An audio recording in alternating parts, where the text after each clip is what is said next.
Good afternoon, everybody. It is Steve Lookner with Agenda Free TV 2. If you're watching on YouTube, it's Agenda Free TV 2. If you're watching on other platforms, it's Agenda Free TV. How are you? We are here for some U.S. and live world news coverage. Talk about some different stories. And hang on one second. And we are going to take your comments and questions live on the air. So you can write to me during the broadcast. At Lookner on Twitter is where to reach me. At Lookner on Twitter. And I want to say thanks to our moderators. Thanks to all our moderators for being in our chat rooms. And thanks to you for tuning in. Let me make sure all my chat rooms are open first. Got to do that. Let me just do that. Then we'll begin. Okay, here we go. And thanks for our viewers. People like Audrey Hoffman Burbank saying hi. Piet from the Netherlands. Miss Amy Posiwi. Goffberg and others. Okay, now, Salon Girl, yes, we can see you. So there's a bunch of different stories floating around I want to talk about. This might not be the biggest story, but I thought it was interesting. I want to talk about this one. Hey, for you basketball fans out there, the NBA has postponed the next 3 games of the Memphis Grizzlies. 3 games.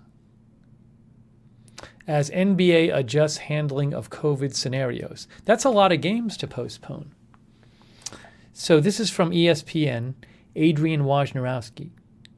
The NBA's postponement of 3 consecutive Memphis Grizzlies games marks an evolution in the league's handling of COVID-19 scenarios within teams, essentially parking a team and taking it out of circulation once a roster has been exposed to the virus.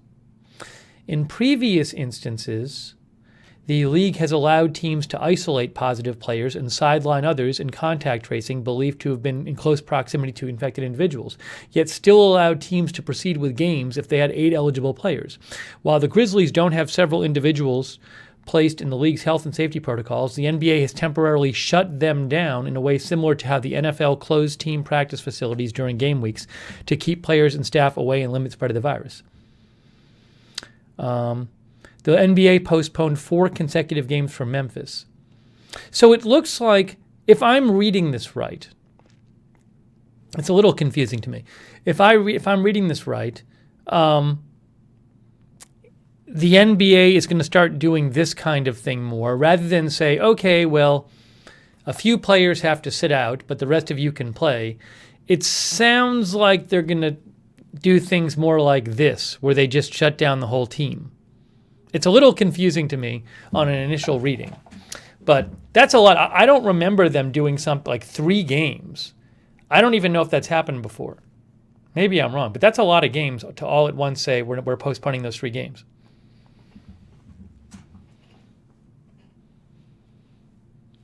Anyways, for those sports fans out there, I thought that was an interesting story. I wonder if, speaking of that, what's the Memphis newspaper called? The big Memphis newspaper. Commercial Appeal, it looks like. I was going to go there. Let's see. Commercial Appeal. It's not even on the front page. Is it? Where is it? Here it is. Grizzlies' next 3 games postponed due to COVID issues.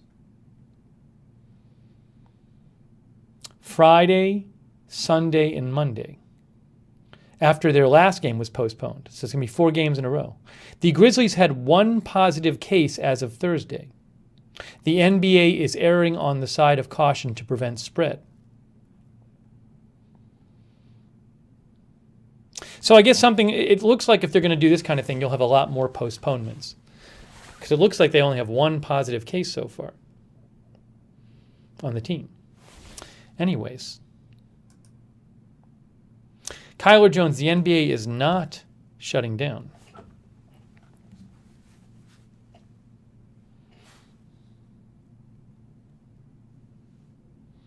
Suzanne says not one game postponed in the bubble. Is that true when they had a bubble? The bubble was this thing where basically all the players and staff went to Orlando. That was last season, and like no one could go in or out of the place where they were living in this area in Orlando, like this set off part. Was it a resort, I think? And like no one could enter, roughly speaking, no one could enter or leave. Jeff Haas says, I'm glad the NBA is taking this seriously. The league is very well run. Please do not repeat comments in the chat. Do not spam the chat by repeating your comments. You get to say it once. If you say it again, you're spamming and you will be timed out. Do not repeat comments in the chat. Otherwise, everyone just has to read your comments again and again and again, and they don't want to read your comments again and again and again. They might want to read it the first time, but they don't want to see it multiple times. Jeff Haas says not one infection in the bubble. I don't know if players would have agreed to do that again, though. That's pretty intense when you have to go to one place and just stay there for, months. And they're trying to play, a season that's going to be, 6 months long or something right now? At least 5 months long or something. Okay, so that's going on.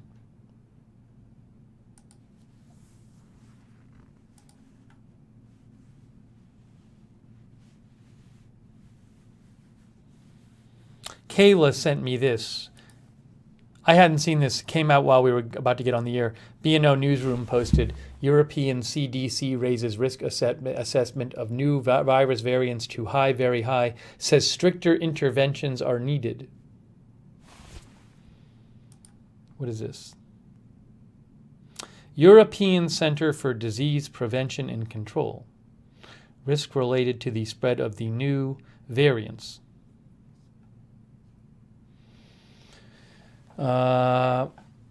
So there's a bunch of new variants out there that look like they spread a lot faster and a lot easier than, spread easier than the pre-existing variants. The quote-unquote UK variant, the quote-unquote South Africa variant.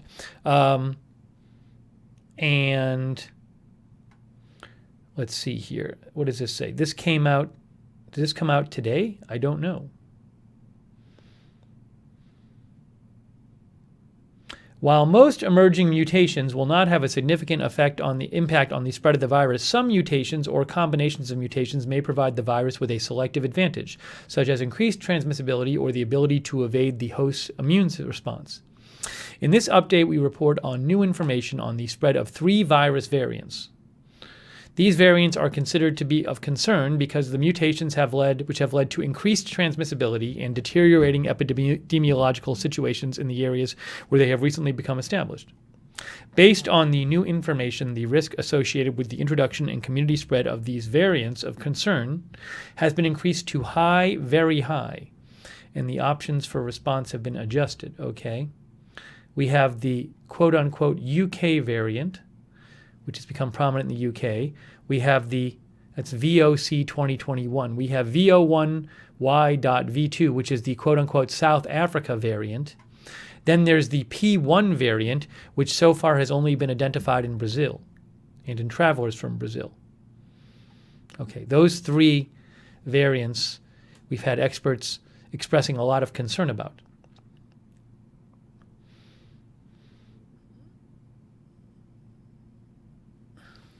Okay. The European CDC assesses the probability of the introduction and community spread of variants of concern in the EU, EEA as very high due to their increased transmissibility. Okay, we're likely to see an increased number of infections. This in turn is likely to lead to higher hospitalization death rates, right? Stricter, so this is where they're talking about their recommendations. You're going to be hearing about this in the U.S. too. I've already started to see articles in the U.S. where you have experts saying cloth masks aren't good enough. People should be wearing surgical or N95 masks. It's kind of hard. Those are not easy to find, by the way. I'll talk about that after. I was looking up N95 masks today. There are these like sites selling them, and it's like I can't tell if they're real or fake. I don't find them particularly easy to get in a reliable way in the U.S. Anyways, stricter non-pharmaceutical interventions, that's things like social distancing and mask wearing, are needed to reduce transmission, relieve the pressure on healthcare systems. Therefore, the impact of introduction and community spread is considered to be high. The overall risk associated with the introduction and community spread of variants of concern is therefore assessed as being very high, very high. Okay, what do they say? Blah, blah, blah, blah. Some recommendations here. They're talking about potentially stricter measures than those currently in place and strengthened case detection.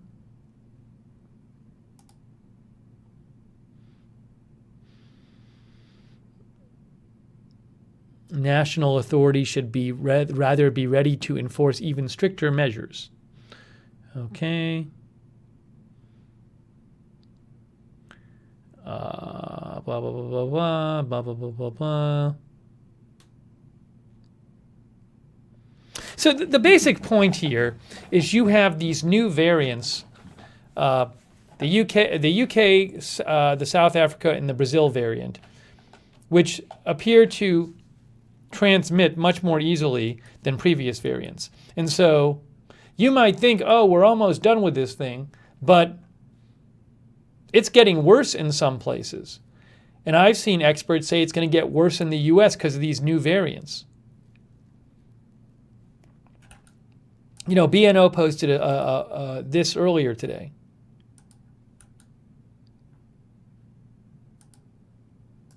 France may need another lockdown if conditions continue to deteriorate, health minister says.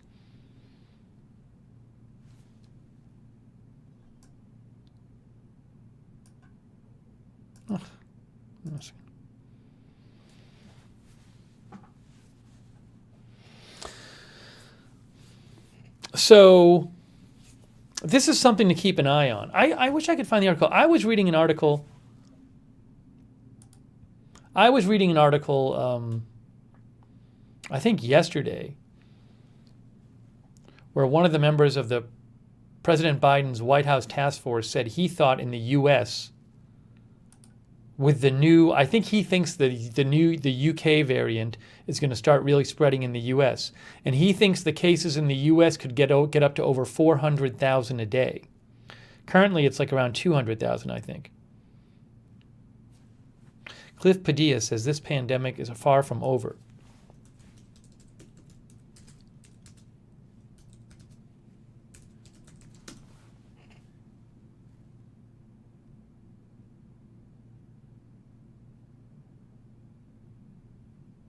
Here. Look, here. Well, this isn't the article, but look at something like this. I've seen articles like this. Biden advisor says variants could turn the pandemic into a situation unlike anything we've seen yet.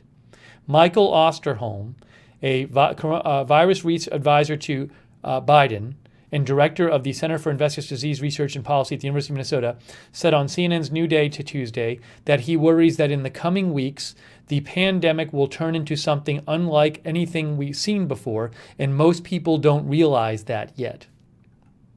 We're going to suddenly see these variants come to play that, based on the experience we've seen in Europe, in particular South Africa, these variants can substantially increase the number of cases, Osterholm said. I worry desperately in the next 6 to 12 weeks, we're going to see a situation with this pandemic unlike anything we've seen yet to date, Osterholm said. And that is really a challenge that I don't think most people realize yet.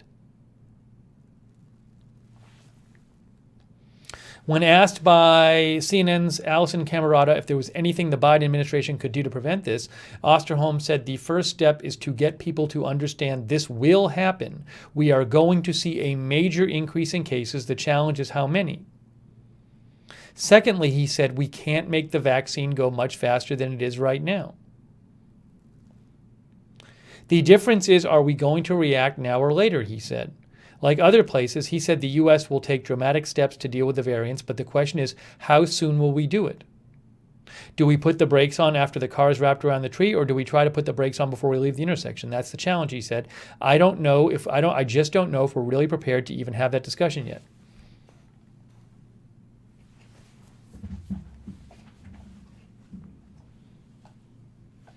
I agree with them. I don't think most people realize this in the U.S. In the U.S., it's just the general impression, I think, is, oh, it's all getting better now.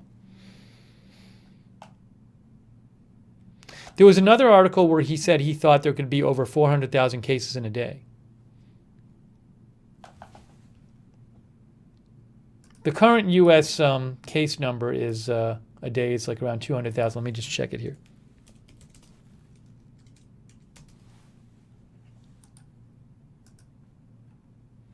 Yeah, so like yesterday there was close to 200,000 cases.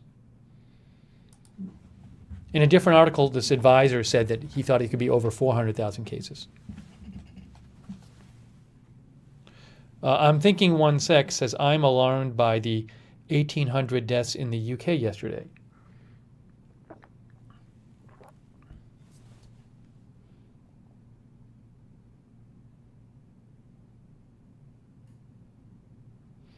SC Lady says, in a few weeks we will know how the UK variant affects us. Thankfully, I have completed my 2 vaccine shots. Bo Chavez says, Europe is getting hit hard. Yes, it is.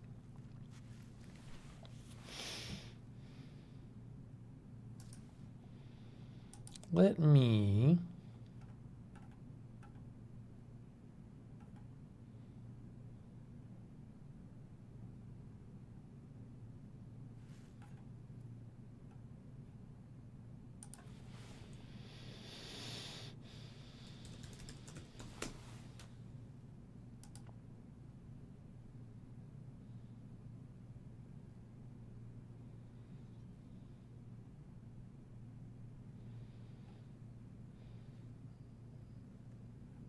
So I want to try to find some updates about what's going on in Europe.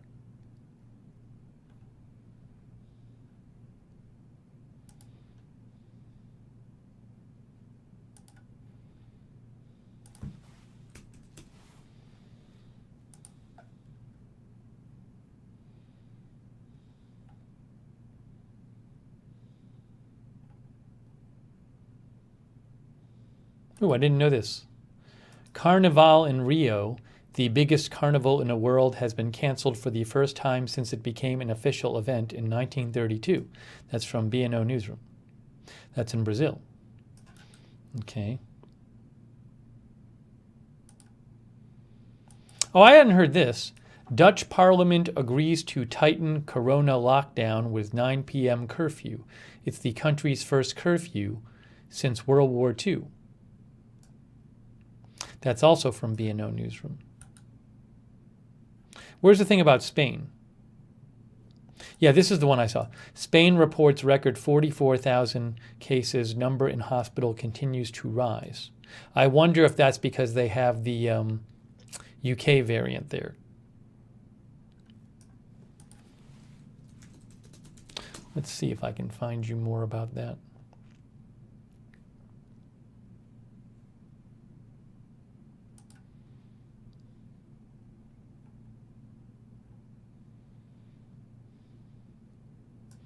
This is an article from El País, Spain, from yesterday. Spain reports highest weekly figure of new cases so far. The virus is spreading in Spain at a slightly slower rate, according to data released on Tuesday. An official there said Spain could be reaching the peak of the 3rd wave of the virus, although the data must be viewed with caution.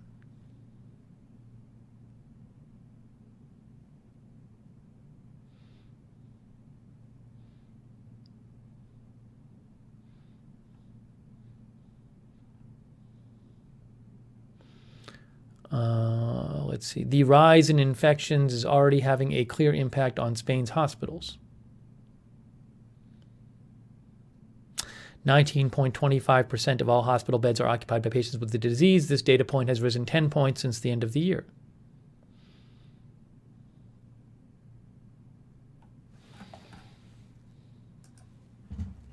So I am concerned with what's going to happen in the U.S. when you start seeing more of the UK variant and possibly other variants. Honeybench says, where has the UK variant been found in the States? It's been found in a bunch of states in the U.S.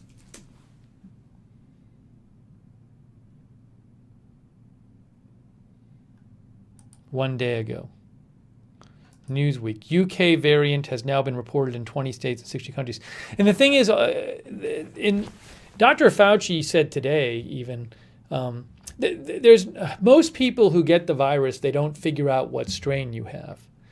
Dr. Fauci today in the presser, we might show some of that, said that he thought there needed to be more genomic sequencing, he thought there needed to be more detection of what variant people have, because most of the time that's not tested.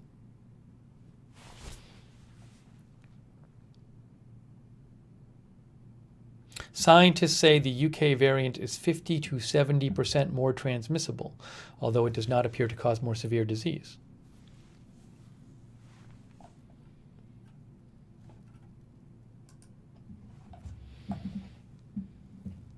Give me a shout at Lookner on Twitter.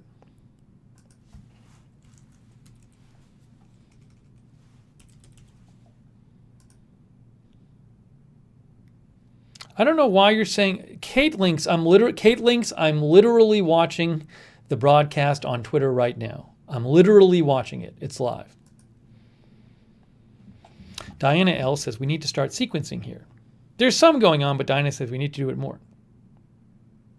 Oh, Windy City Bobby said Dr. Fauci concerned about South Africa strain. Yeah, I didn't catch that. We might watch some of it because I didn't just the Fauci part.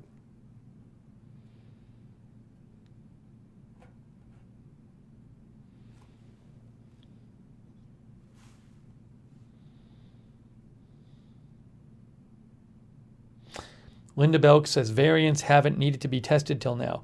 Yeah, I mean, certainly it's more important to test variants, to test which variant people have, if you have a situation where some of the variants are much worse than others.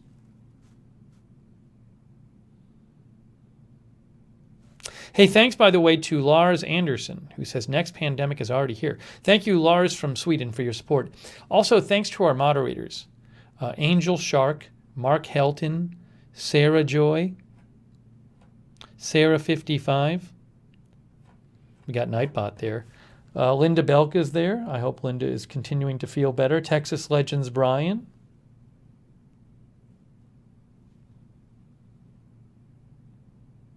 Hey, thanks Perpetual Now for the Super Hearts. Idea to Go says an N95 rewearable if you set it aside 4 days to disinfect. I don't know much about N95 masks, but I do know that there are sites online which tell you how to disinfect them. But I am not familiar with the details. Thanks also to our Twitch and Facebook mods. Maddie Mags and Tariag are there moderating in Twitch. Oh, hold on a second here. Hang on. Gotta get rid of this. Goodbye. Lee Lewis says, Dr. Fauci much more concerned about South Africa variant in relation to whether our vaccines will be effective. Hang on.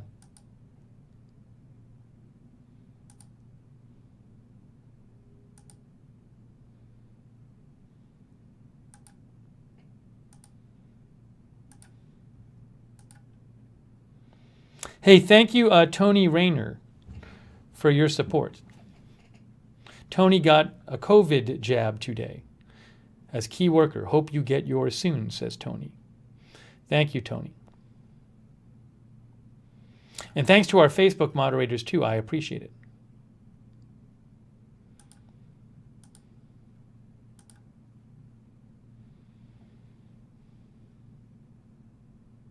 Hang on a second here.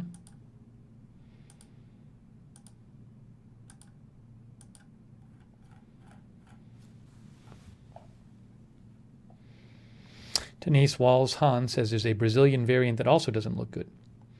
See if I can find the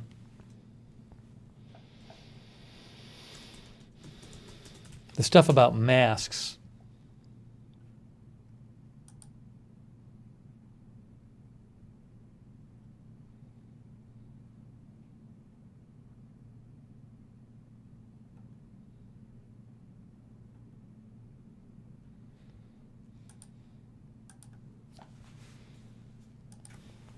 Like I said, I've been starting to see some more articles saying things like it'd be better if people were wearing surgical or N95 masks rather than cloth masks. The CDC still advises cloth masks.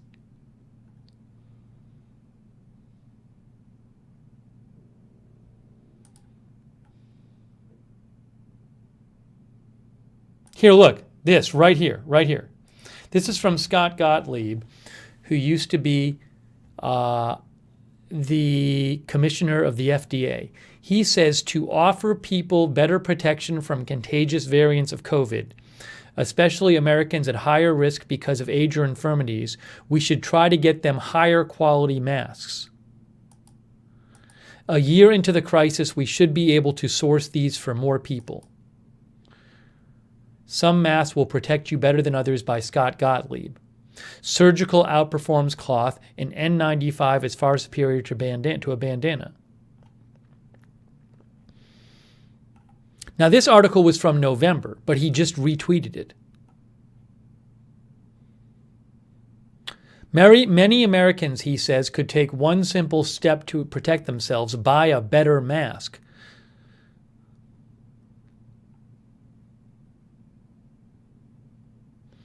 He says, back at the start of the pandemic in the spring,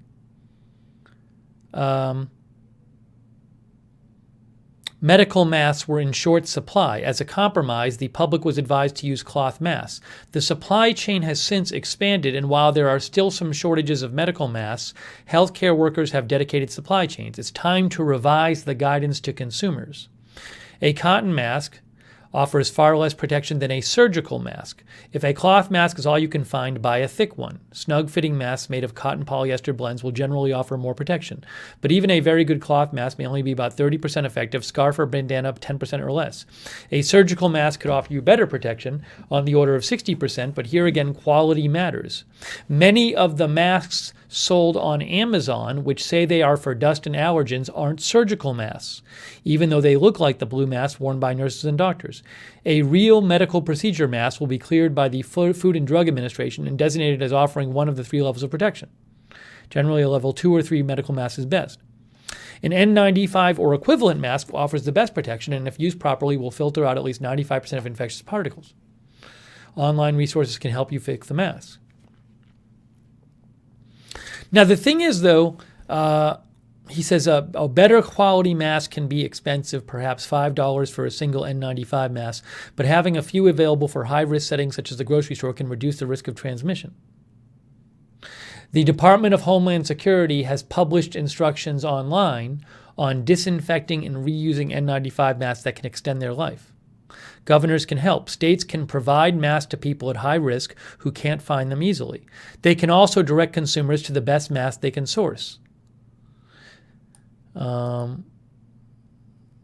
So, I started looking around online for an N95 mask because I would buy some of these.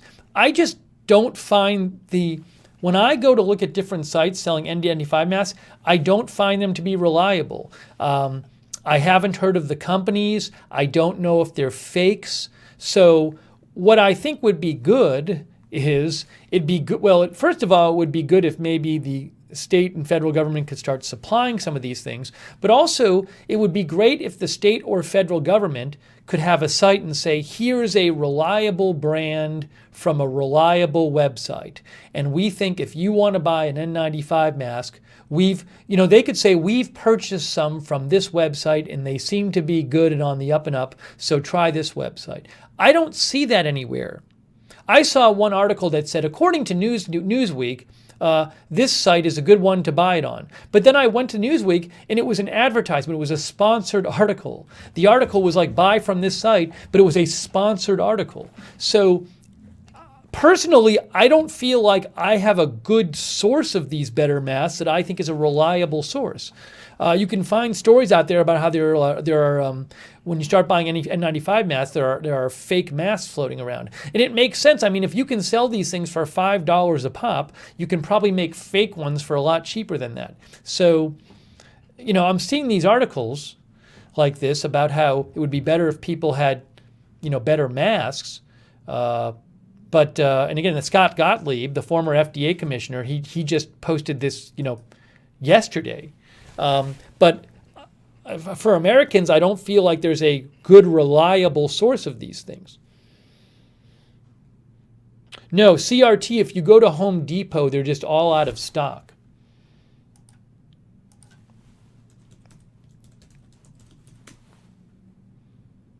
Go to Home Depot and look up N95 masks, and they're just all out of stock. I looked there. Oops, I think I spelled it wrong. Why did it say 95 masks?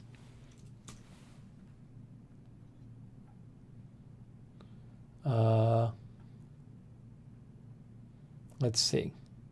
These are non-medical. Reusable face masks. These aren't N95 ones. They're not even coming up in the search. Oh, this is one right here. This is one that's in stock, I guess. Protective mask. Supply aid. Now, I don't even know if this is the right kind, though. This says KN95 mask with exhaustion valve for protection against dust, pollen, and haze-proof. Is that the kind I want for this? I don't know. I don't know.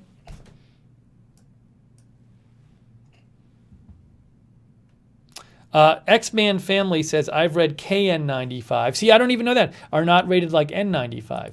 Is KN95 different than N95? Thank you, X-Man Family. Oh, KN95. See?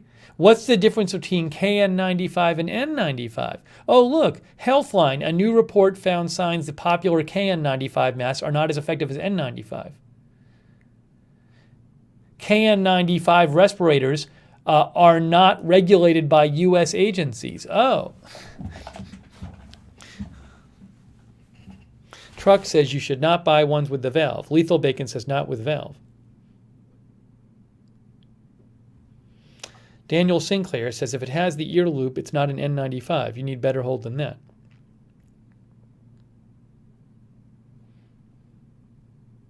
So, you can see it's just... Like, I feel like I'm a reasonably informed person, and I have a hard time figuring out if I want to buy some of these, where do I buy them and what kind do I need? That's why it would be really good.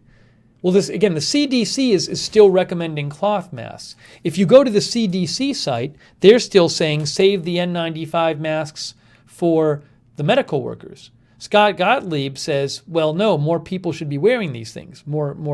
He says that the health workers have dedicated supply lines now, supply chains. So it's very confusing.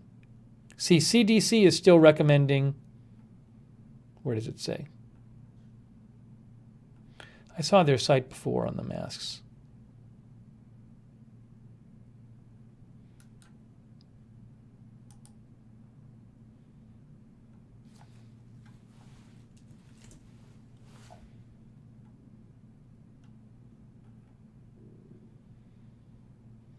Yeah, see, they say CDC literally says medical masks and N95 respirators should not be used because they should be conserved for healthcare personnel. Scott Gottlieb says we should try to get people higher quality masks, and he wrote this article 2 months ago in the Wall Street Journal, which says that more people should be using surgical and N95 masks.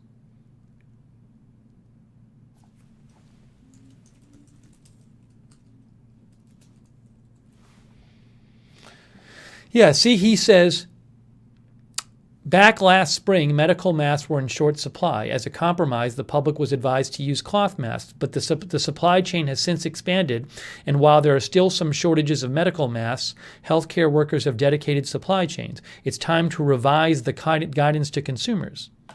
So I don't know what's going on.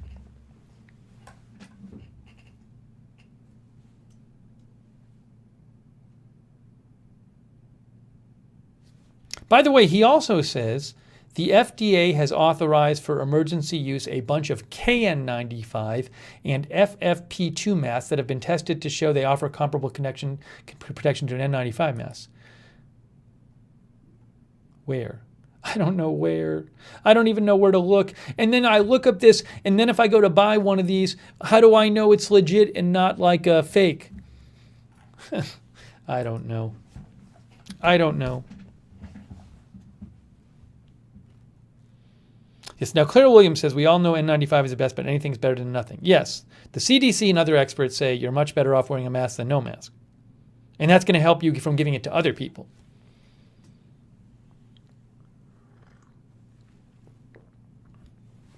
Thanks, by the way, to X-Man Family and Don Teller.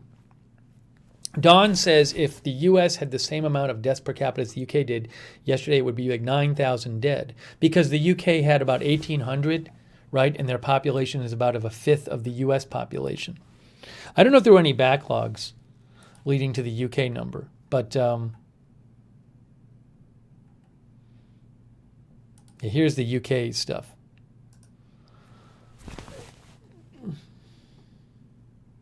Oh, no, that's 1,290.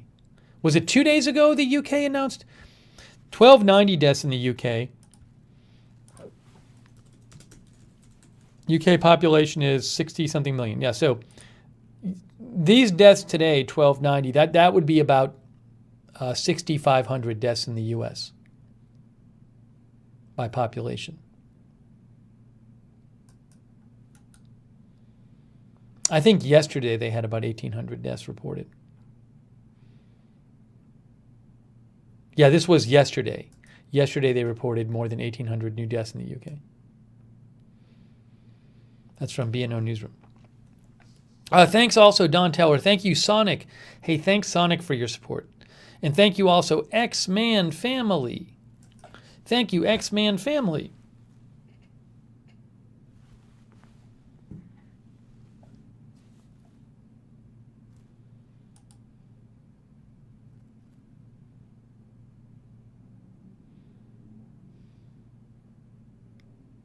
AC Life wrote me with some recommendations. I'll have to look at these later.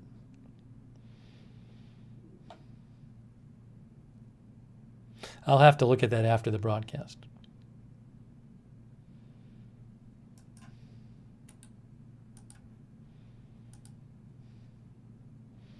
aclifelikeZorro.com.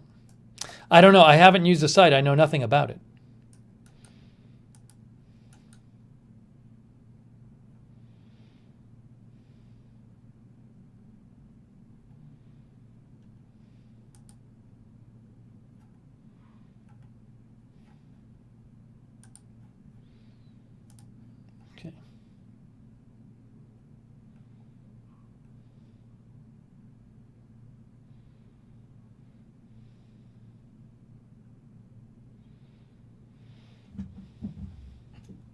Stuart Paul Newby says in UK hospitals they use FFFP3, that is 99.5%, and USA use N95 or European standard NP2, which filter 95 and 94%. Both P3 and P2 are available at the Decorator Supplies in my city in England. The price is back to normal. I've been waiting 6 months and they came yesterday.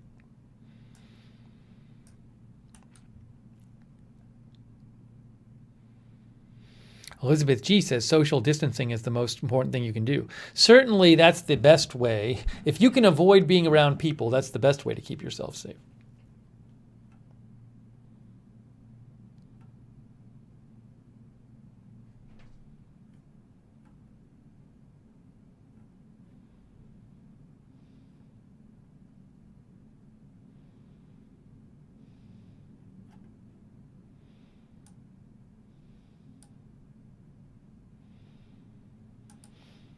Bobby Zitch sent me this. Brian Curtis, Dr. Fauci, it does not appear that the South African variant of the virus has reached the U.S. We should look at what some of. I want to watch what. I want to watch some of the Dr. Fauci stuff today. Dr. Fauci was in the press briefing today, and I didn't see it, so I kind of want to watch some of it.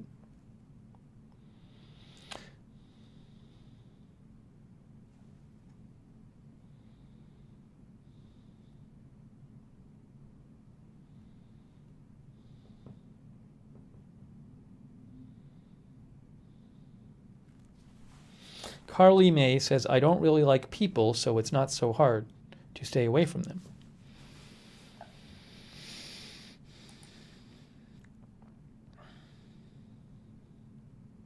Terry Stacy says, my healthcare provider told me that since we don't have access to PPE to use 3 cloth masks when going out in public.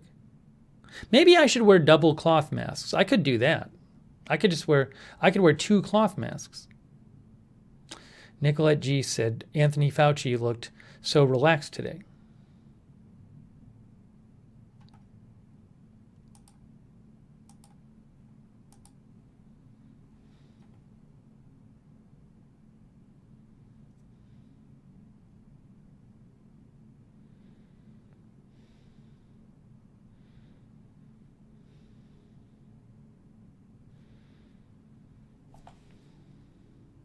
Mary Incel says, my son did a cloth mask startup with designer prints complete with a nose piece wire and a pocket to slip in a filter for a third later. For every mask he sold, he donated a free one to the homeless and the natives of Dakota. That's nice of him.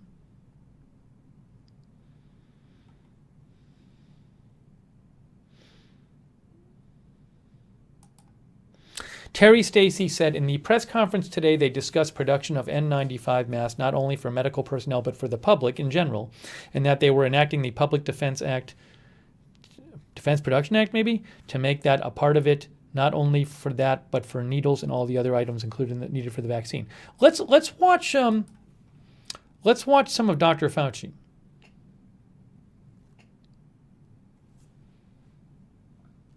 Let's watch some of Dr. Fauci. We can watch some of this, and then we can talk about it. This was today at the White House. This is the White House. This is the White House feed.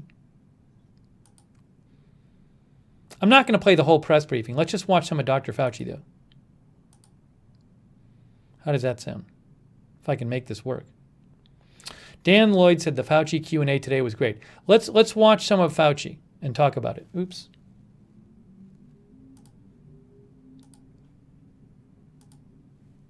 Here we go.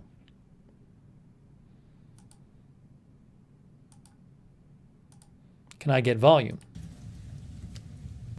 Good afternoon. Thank you for joining us today. Many familiar faces from yesterday back again. President's commitment to have public health experts lead our communication with the American people about the pandemic.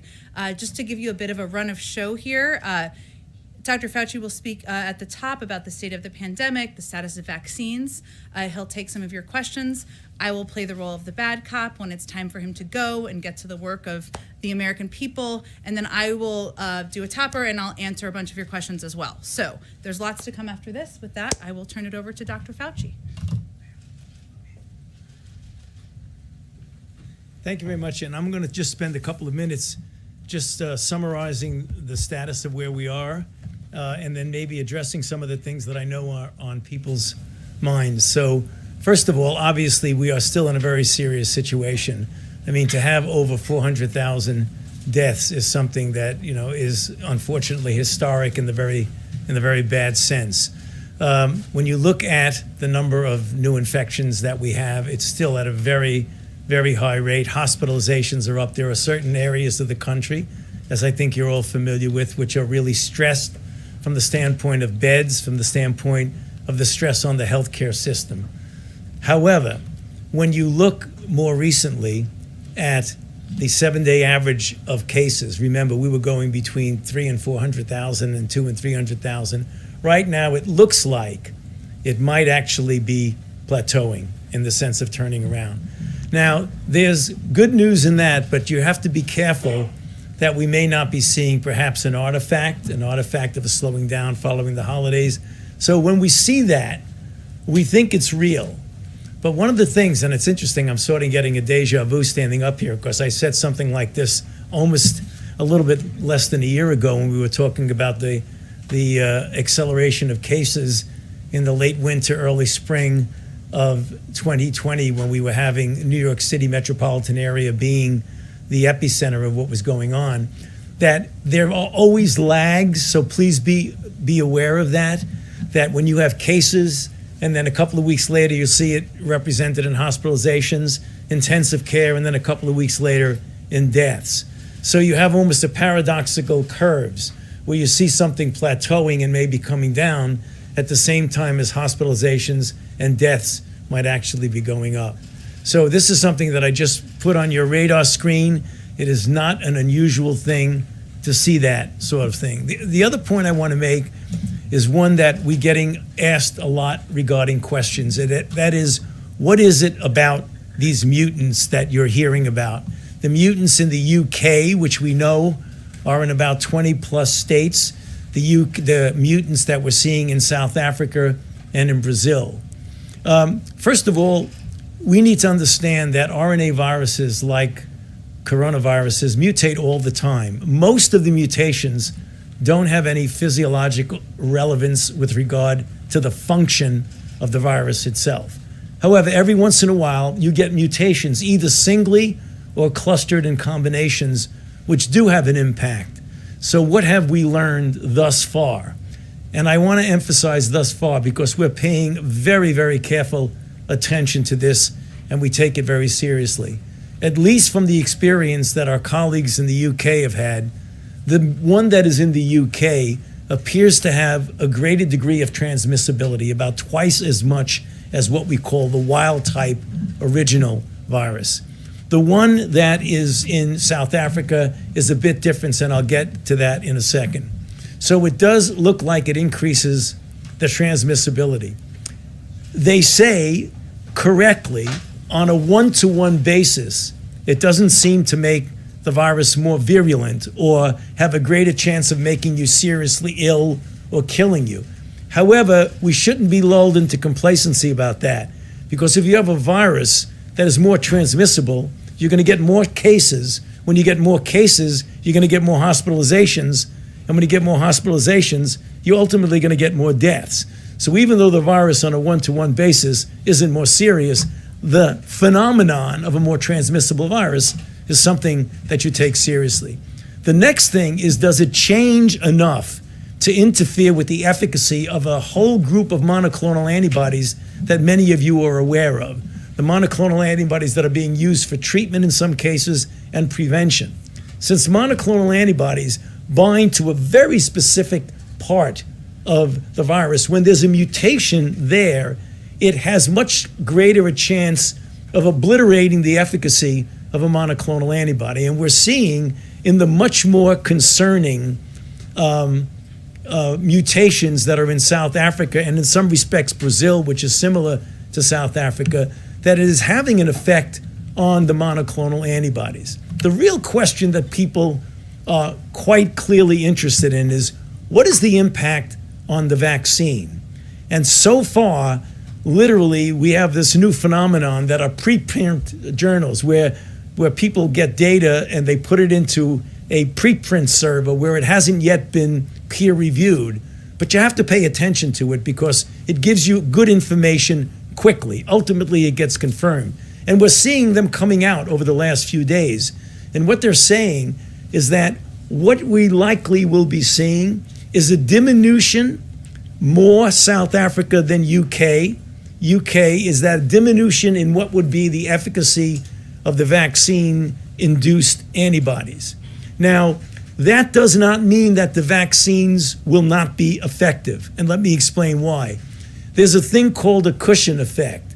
So if you have a vaccine like the Moderna and the Pfizer vaccine that can suppress the virus at a dilution, let's say, of 1 to 1,000, and the mutant influences it by bringing it down to maybe 1 to 800 or something like that, you're still well above the line of not being effective. So there's that cushion that even though it's diminished somewhat, it still is effective.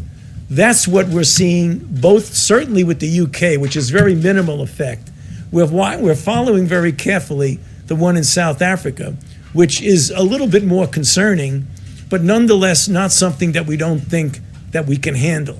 What is the message? Because someone could say, now, wait a minute, if you have the possibility that the vaccines are diminishing in their impact, why are we vaccinating people? No. It is all the more reason why we should be vaccinating as many people as you possibly can. Because as long as the virus is out there replicating, viruses don't mutate unless they replicate. And if you can suppress that by a very good vaccine campaign, then you could actually avoid this deleterious effect that you might get from the mutations. Bottom line, we're paying very close attention to it. There are alternative plans if we ever have to modify the vaccine. That is not something that is a very onerous thing. We can do that given the platforms we have. But right now, from the reports we have, literally as of today, it appears that the vaccines will still be effective against them. With the caveat in mind, you want to pay close attention to it. That's actually a very good summary, kind of some different topics with relation to the new strains. But he's pretty optimistic about the vaccines working, maybe diminished a bit effectiveness, but still working on the UK and South Africa and Brazil strains. But he's saying that more work has to be done. And as he points out, the mRNA vaccines like the Pfizer and Moderna vaccines can be updated. They can be updated to deal with new strains. That would take a bit of time to update them though, and then you'd have to have people get their shots with the new vaccine. But I'll play some of the questions and answers. But I actually thought that was a nice summary of what was going on, and what he said agrees with generally what we've seen out there. What other information I've seen experts say. April Coco says science is back. Imseti says I got vaccinated today. Nice. Let's see here.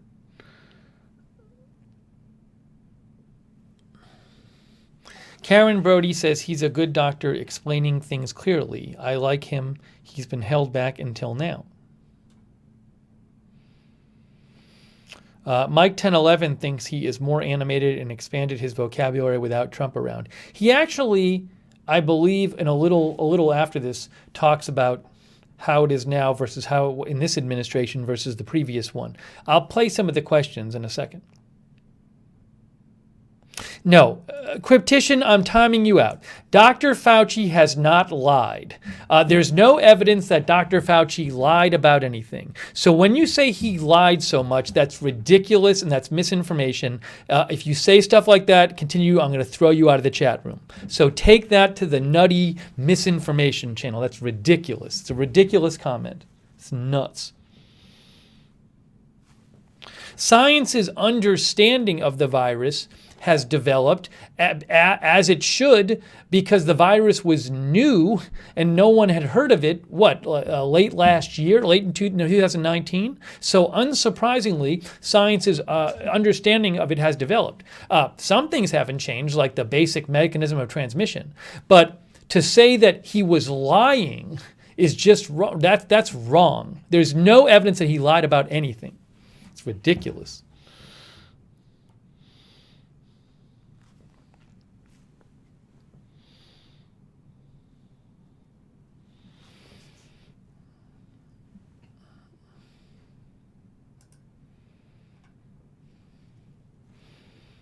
Okay.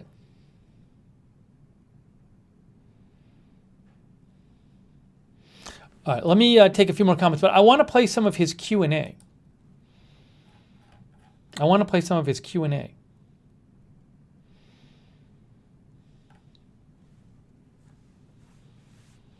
Lee Lewis says Dr. Fauci talked about the difference between the two administrations. Yeah, we'll get to that in a second.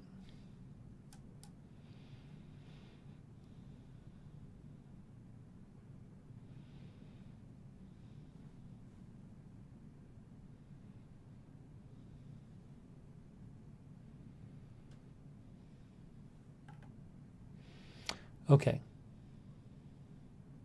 Ellie Bourne says she's getting the Pfizer vaccine. She said she'd rather have the Moderna. Well, I think their effectiveness is supposed to be roughly about the same. So it's good that you're getting one of them. Hang on.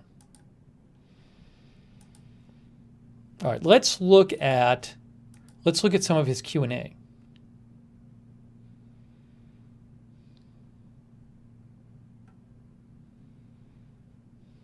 Hang on one second here.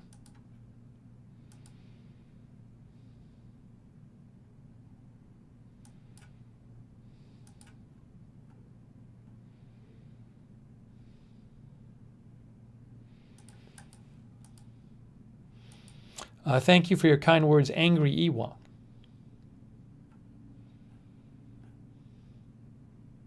I'm also just I need to periodically check and make sure there's no like big breaking news that we're missing. So let me do that as well.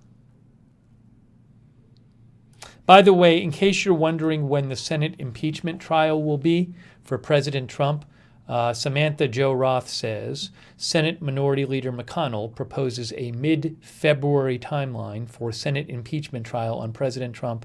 Note, Democrats will have to agree on this. So just an update on that.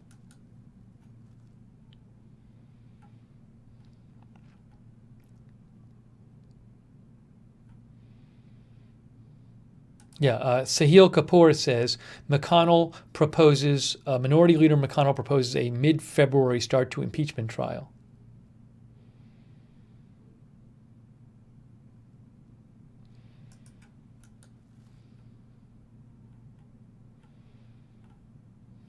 Okay.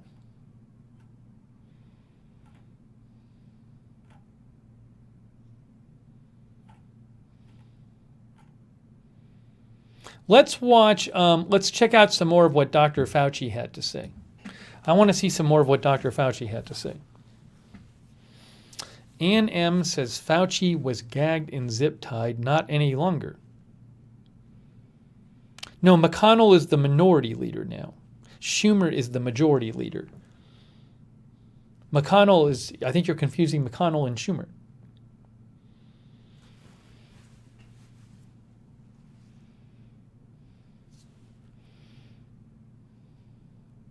Nurit Shiri says, wonder why he's stalling. I think I read something before about how McConnell wanted to give Trump time to prepare a defense.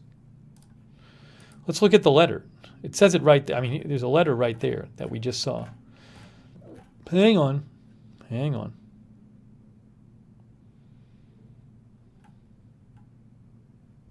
Did McConnell post it on his Twitter, perhaps?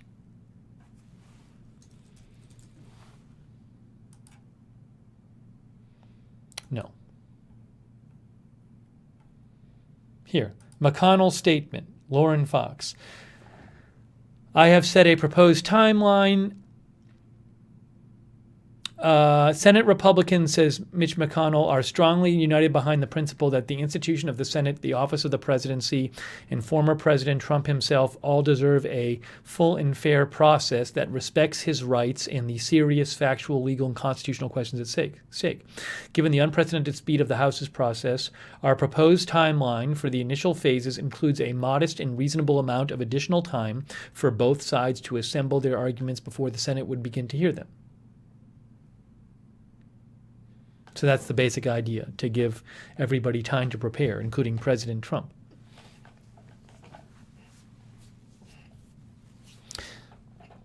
Okay, let us go back to Dr. Fauci. You are watching Agenda Free TV. Well, depending on what platform you're on. If you're on YouTube, you're watching Agenda Free TV too. If you're on another platform, you're watching on Agenda Free TV. Just a reminder, on Agenda Free TV, we actually have I have two news channels on YouTube. Some people still don't know that. The main one is Agenda Free TV, just Agenda Free TV. But I also have Agenda Free TV 2, where I sometimes do these like news roundup type streams. So if you do like, if you're a YouTube viewer, make sure you're subscribed to both channels, Agenda Free TV 2 and Agenda Free TV. Thank you, by the way, McNeo, for your support. I appreciate that, McNeo. McNeo says, what happened to Biden's executive order about face masks? on federal property. Who are these non-mask wearers I keep seeing, including Biden? So, McNeil, first of all, I believe he issued an order today. Second of all, if you're seeing, say, Biden giving a speech or something on federal property, I'm guessing that there's something in the order that excludes him from doing so. My guess is that he's not violating his own executive order. It's a fair question, but that would be my guess. But let me just show you here.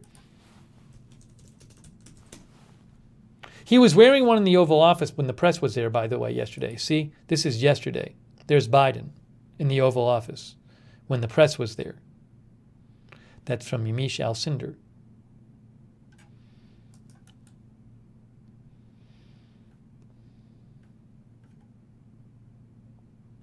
Oh, look. Here's an answer to your question. I guess this was a question at the press conference. Why didn't Biden and his family wear masks on federal land since he signed a mask mandate?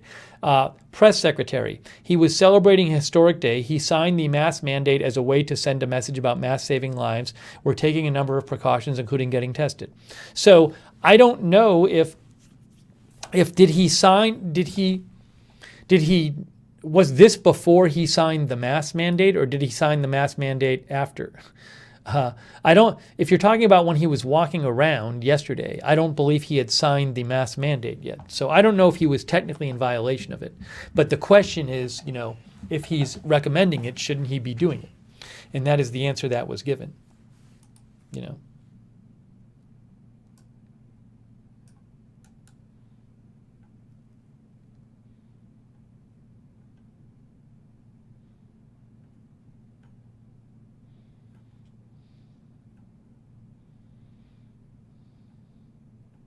Let me see if I can find you the mask order.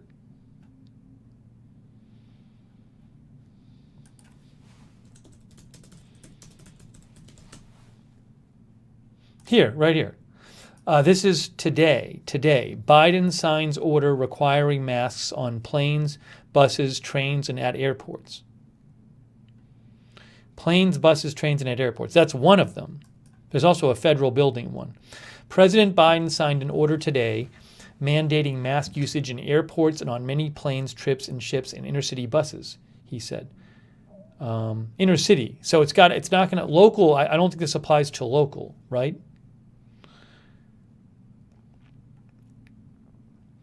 Biden's action comes on the heels of an earlier one Wednesday, the first he issued as president, requiring masks on federal property. Together, the orders come as close to a national mask mandate as his federal powers allow, because only states and municipalities can require residents to wear masks at a local level. Biden's move marks a clear break from Trump's handling of masks, although some specifics, including how it might be enforced, remain unclear pending the release of the order.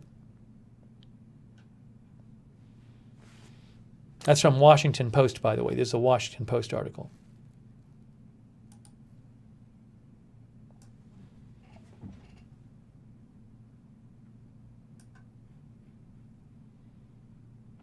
K5 thinks that question was about the mask mandate was a stupid gotcha question from Fox News. I haven't seen it myself. I saw a report that the person from Fox News asked it. I mean, I do think it's a fair question if somebody is, supporting a certain policy. If they appear to not adhere to it themselves, I think it's a fair question to ask, but I didn't see this specifically how it was asked. Maybe we can find that on the, maybe we can find that in the briefing. I want to see the rest of Fauci, though. Well, what's the time code here? Hang on. The time code is... So, Jim, about 107:47 or so. I'll go back to this. Can I find the question from Steve Ducey here? Not Steve, Peter Ducey, I think it was. Not Steve Ducey. I think it was Peter Ducey. That's not him. That's not him. That's not him. I'm zooming through here to see if I can find the question about the mask that was asked.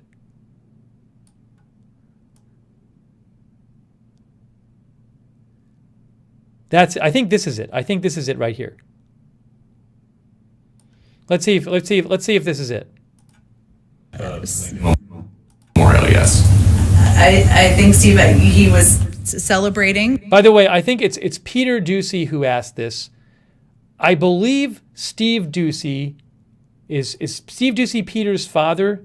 Peter Doocy is a correspondent with Fox, and I think she confused him. She just got the names mixed up.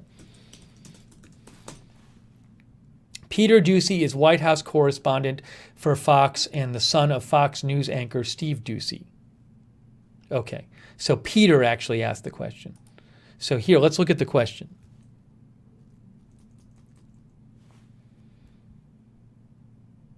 He's had many joyful moments, but this moment, serving as president, coming in at a crisis where thousands of people are dying from a pandemic every day, millions of people are out of work, is not really a time for daily joy as the leader of the free world, and he's focused on doing his job to get the work done for the American people. Go ahead. Why weren't President Biden and all members of the Biden family masked at all times on federal lands last night if he signed an executive order that mandates masks on federal lands at all times? At the inaugural Memorial, yes. I think, Steve, he was celebrating an evening of a historic day in our country, and certainly he signed the mask mandate because it's a way to send a message to the American public about the importance of wearing masks, how it can save tens of thousands of lives. We take a number of COVID precautions, as you know, here in terms of testing, social distancing, mask wearing ourselves as we do every single day. But I don't know that I have more for you on it than that. But as Joe Biden often talks about, it is not just important the example of power, but the power of our example. Was that a good example for people who are watching who might not pay attention normally? Well, Steve, I think the power of his example is also the message he sends by signing 25 executive orders, including almost half of them related to COVID. The requirements that we're all under every single day here to ensure we're sending that message to the public. Yesterday was a historic moment in our history. He was inaugurated as president of the United States. He was surrounded by his family. We take a number of precautions, but I think we have bigger issues to worry about at this moment in time. Go ahead, Anita. I mean, I think it's a fair question to ask, especially if he was asking about, I don't know the timing of the whole thing, but especially if the incident he's asking about is after the mask mandate was signed. Also, I thought she could have given a better answer. I mean, one thing she could have said is she could have pointed out that Biden was wearing a mask in the Oval Office yesterday, right? So, now maybe she's not allowed to do this, but she could have said something about how, look, generally speaking, he is going to be wearing a mask. She could have said something like, he thought that this one time, given the event, and given that, given the safety protocols at that event, and given the social distancing of that event, and blah, blah, blah. She could have said that. And she could have said, watch, every day he's going to be wearing a mask. So certainly, I think it's a reasonable question to ask. Because it's, he's the one who signed the mask mandate. So, but again, just to point out, he was wearing a mask in the Oval Office yesterday. Nicole says, I think it's a reasonable question too. Blue Scoop says, because he was celebrating, that's not a great answer. Yeah, it sounded to me like she wasn't prepared for the question. Like, I have to think if she knew that question was coming, she would have a better answer. See, Michelle Sparks says she should be wearing hers. Well, actually, so it's a fair question why she is not wearing one. It's a fair question. Now, but I don't know I don't know how they do it there. I don't know. I assume everybody's tested. So I don't know. This could be something that they've addressed. Maybe they've talked about it with the White House Correspondents Association, and they test everyone and they agree to stay with 10 feet away from them or something. I don't know. But that is a fair question they could have asked her. But maybe it's been addressed. I don't know. But I mean, she is on federal property, right? So, yeah. I certainly think, though, like, that's a reasonable question as to why she's not wearing a mask.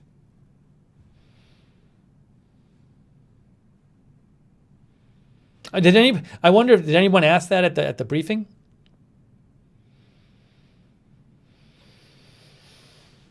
Yes, C. Michelle Sparks says, as an example, if nothing else. So it's Rita's Real said she took it off to speak and then put it back on when walking away from the podium.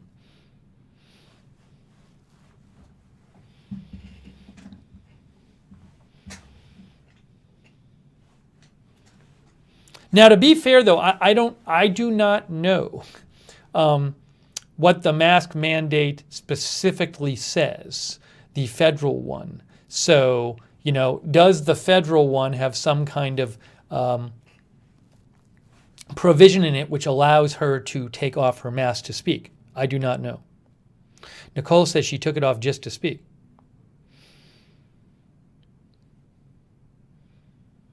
Right, Fauci isn't wearing it either. So when he's speaking, but again, the question I have is maybe the mask order allows for that, right? I haven't seen the specific mask order. I wonder if it's on the White House site. Let's go to the White House site and see. We'll settle this by looking at the executive order. That's what we need.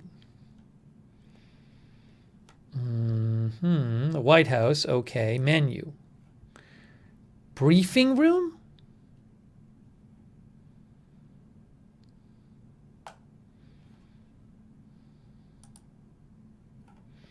It would have been the one from yesterday. Here it is. Executive order on protecting the federal workforce and requiring mask wearing. Blah, blah, blah, blah, blah, blah, blah, blah, blah, blah, blah, blah.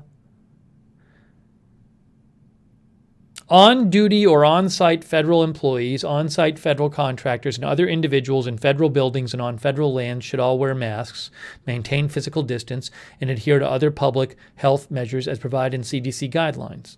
That's what it says. Okay.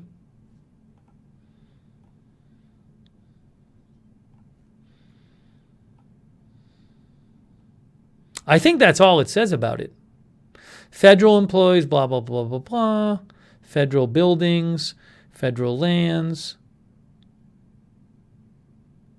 Nothing in this order shall be construed to impair or otherwise affect the authority granted to law by law to an executive department or agency or the head thereof. The functions, blah, blah, blah, blah.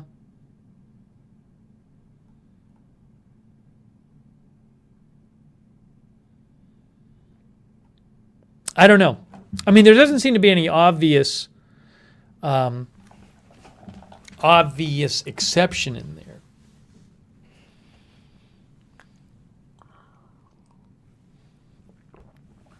So.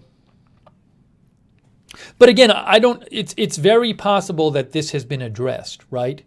I don't know if this has been addressed.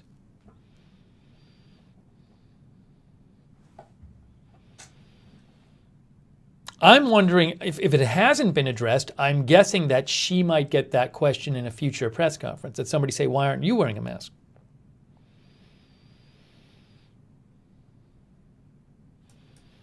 Fair question.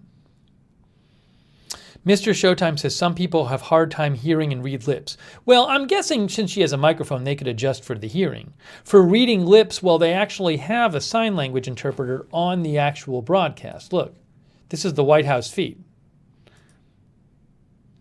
They have her doing it down here. Hey, thank you, McNeo, for your support. Yeah, McNeo mentioned how the executive order is on the White House site.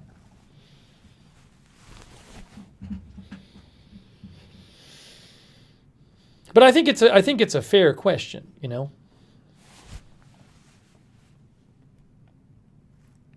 I certainly think it's a fair question. Nicole Wilson says, as an overall example, they should simply wear the mask. This way it will be a non-issue. 13 Shug says she'll have an answer by tomorrow's briefing. You know what? I wonder if she'll be wearing a mask in the briefing. I wonder.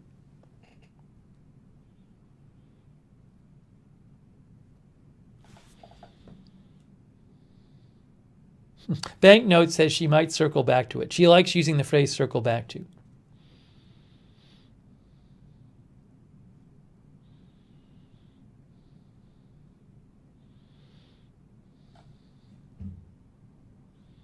Fair point. I think it's a fair question. And I don't think the question was asked in a nasty way. I think it was an entirely fair question. I do not think in any way that was an unfair question. I actually think it's a good question.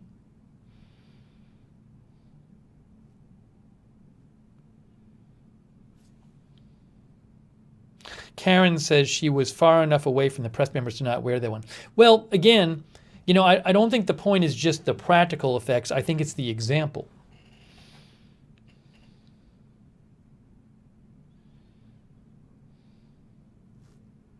Well, but no, adjust your focus as reading lips and knowing sign language are two different things. I know, but she is saying it as well, isn't she? Or is she not? When during this, hang on, if we play this, isn't the interpreter saying things when she does the sign language? Oh, maybe she's not. Oh, okay, I guess she isn't. Well, so I thought she was maybe paraphrasing when she spoke. So you couldn't just read the lips there. But anyways, look, I mean, then they could always have somebody in a box. If reading lips is something they want to have, they could have somebody in another box just speaking it.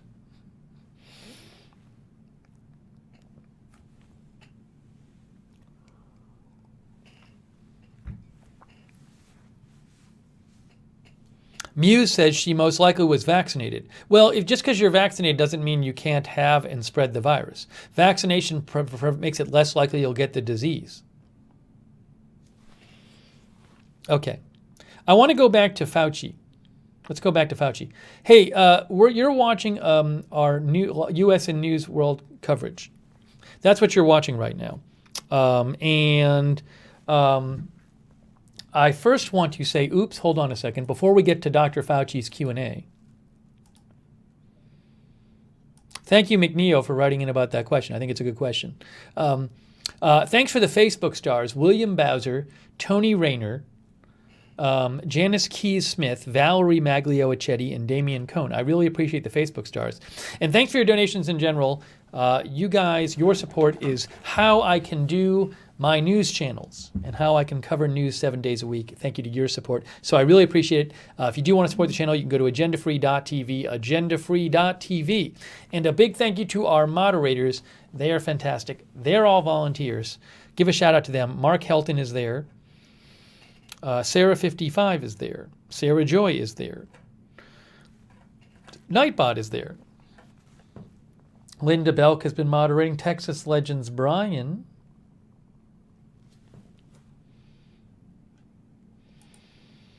Roxanne Betke moderating in the Facebook chat. Thank you, Roxanne.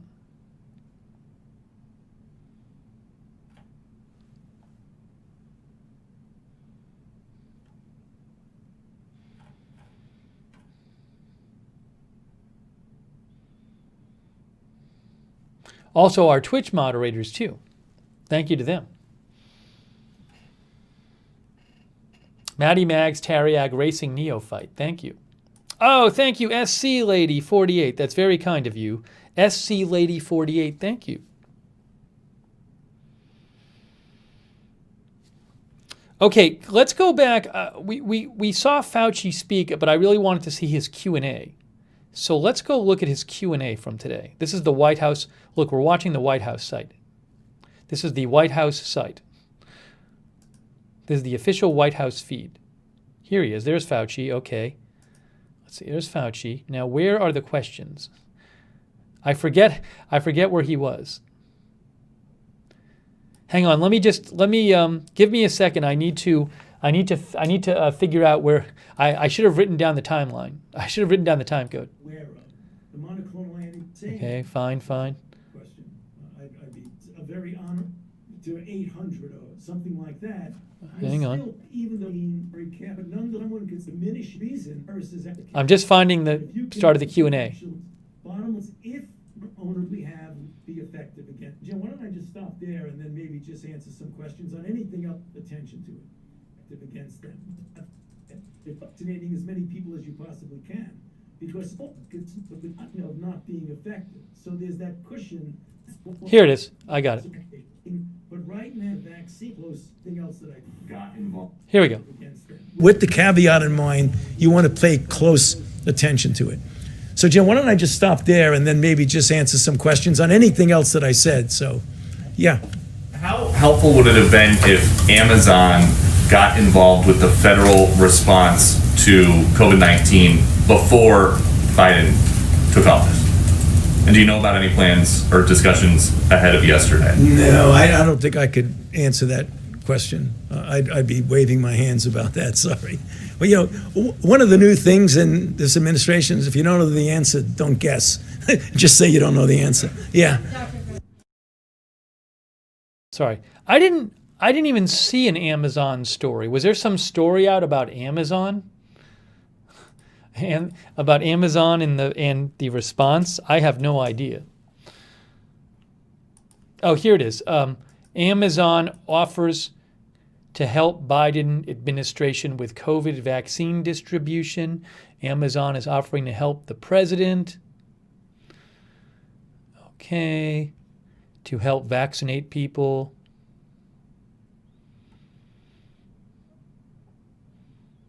To help distribute the vaccines. I don't really know much about this. I can't really speak to this. I really know nothing about it. But I guess the question was from Peter Duswith with Fox News. I guess he was kind of taking a shot at Amazon with his question. But yeah, I'm not really familiar with the story, so I can't get into the details about that. Anyways, let's continue with the Q&A. Dr. Fauci didn't seem to really know much about it either, or have much to say on it. Let's go. Yes. Dr. Fauci, a couple of questions, if I might.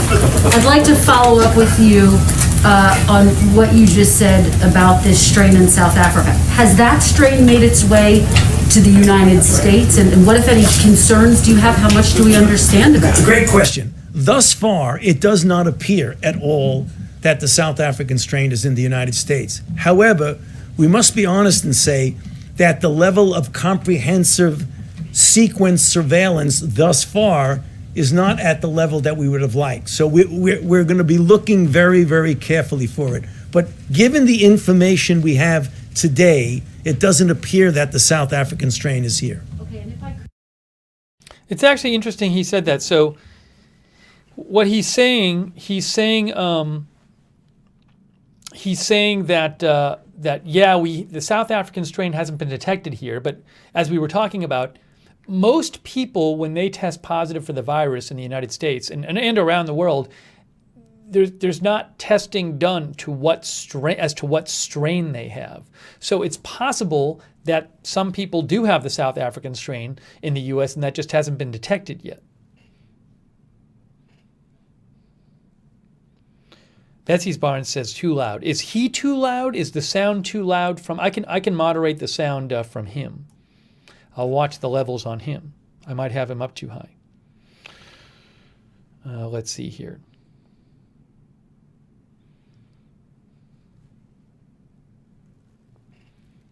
Thriving and Beyond thinks Fauci looks like he has gained a little bit of weight in a good way. His face is less gaunt than I remember. This makes me happy. Cheery face and cheeks.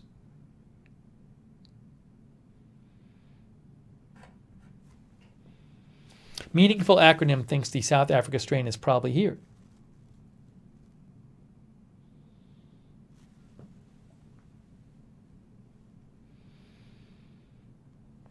JT says his sound is fine. Reader's Reel says it's okay on my device. Okay, let's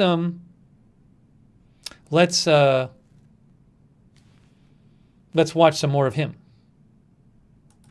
Just ask you about the effort to distribute the vaccines, because of course that's what most people want to know. When are they going to get a vaccine? Is the Biden administration starting from scratch with the vaccine distribution effort, or are you picking up where the Trump administration left off? No, I mean, we certainly are not starting from scratch, because there is activity going on in the distribution. But if you look at the plan that the president has put forth about the things that he is going to do, namely get community vaccine centers up, get pharmacies more involved. Where appropriate, get the Defense Production Act involved, not only perhaps with getting more vaccine, but even the things you need to get a good vaccine program. For example, needles and syringes that might be more useful in that. So it's taking what's gone on, but amplifying it in a big way. President Biden said that what was left was abysmal, essentially. I mean, is there anything actionable that you are taking from the previous administration? Well, Is that delaying your efforts to get the vaccine? I mean, that's the question. no, I mean, we're coming in with fresh ideas, but also some ideas that were not bad ideas with the previous administration. You can't say it was absolutely not usable at all. So we are continuing, but you're going to see a real ramping up of it. One more final question. You had said that most people will be vaccinated by the middle of 2021. Is that still your expectation? Yes, it is. I mean, I believe that the goal that was set by the president of getting 100 million people vaccinated in the first 100 days is quite a reasonable goal. And when you get to the point, and one of the things that I think is something we need to pay attention to, and I, quite frankly, have been spending a considerable amount of my own time, is outreaching, particularly to minority communities, to make sure that you get them to be vaccinated and you explain why it's so important for themselves, their family, and their community. If we get 70 to 85% of the country vaccinated, let's say by the end of the summer, middle of the summer, I believe by the time we get to the fall, we will be approaching a degree of normality. It's not going to be perfectly normal, but one that I think will take a lot of pressure off the American public. So just something about that timeline there. Just something about the timeline he talks about for getting people vaccinated. So the Biden administration has this goal of wanting to get 100 million people vaccinated in the first 100 days of the administration. I believe it's 100 days of the administration. So roughly speaking, you're talking about, is it 100 days of the administration or 100 days of the vaccination? Because the vaccination's already been going on. What is that? That's a difference. 100 million in 100 days.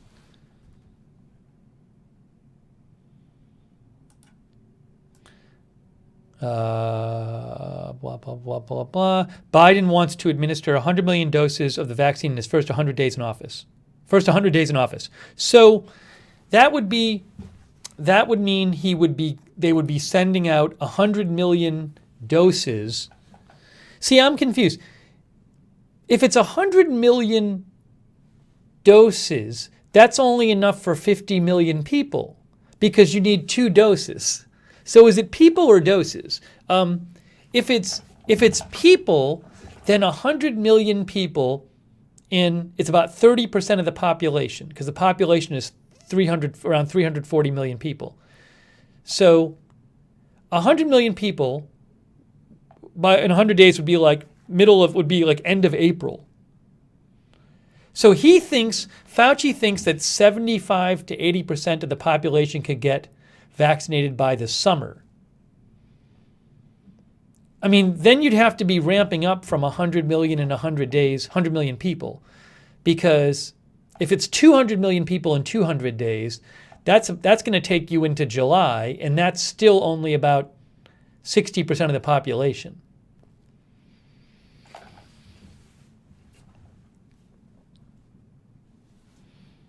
So anyways, so I'm not sure, I don't know. Look, he's a smart guy, and he has access to information I don't. So he seems to think that most of the country, 75 to 80%, could get vaccinated by the summer. That would be cool. I'm not sure that's going to happen. We'll see. Now, this also assumes that you won't have to adjust the vaccine to account for new variants. Chris says you can't count kids. Well, kids are part of the population. There could be a Johnson & Johnson vaccine which gets approved maybe even as soon as next month. The Johnson & Johnson data, the Johnson & Johnson is actually a one-dose vaccine. And I believe that can be refrigerated at normal refrigeration temperatures. The final data, the phase 3 data for Johnson & Johnson, which is the big important batch of data, is coming, which says whether it's working or not, is coming out at the end of this month, I believe. So that could help, certainly. Matt92 Machine says vaccine production is expected to ramp up.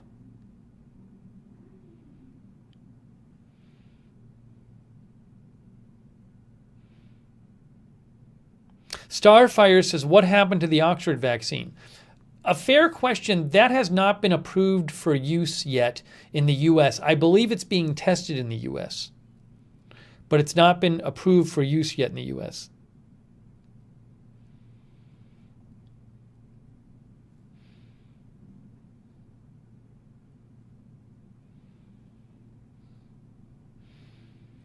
Okay, we'll show you some more of his Q&A, but I'm just trying to talk about some of the things he's saying.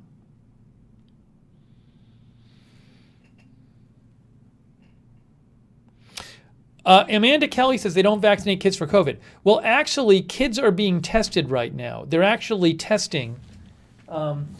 There's been no vaccines that have been approved for children in the U.S. because children are not initially tested. Were not initially tested in the testing for the Pfizer and Moderna vaccines. So there are tests now being done on children with the goal of approving vaccinations for younger people.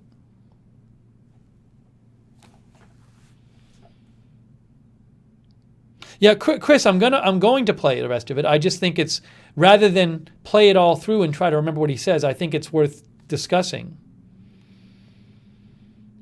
some of the different things he's saying.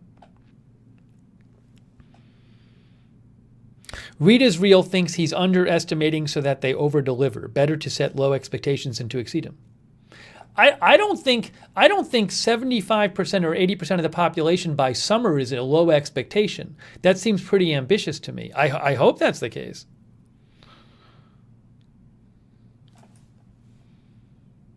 Chris Anna says teenagers are being tested. Well, by children, I meant people under 18 or 16 or whatever it is. Let me show you this. I saw an article about it today in The Atlantic.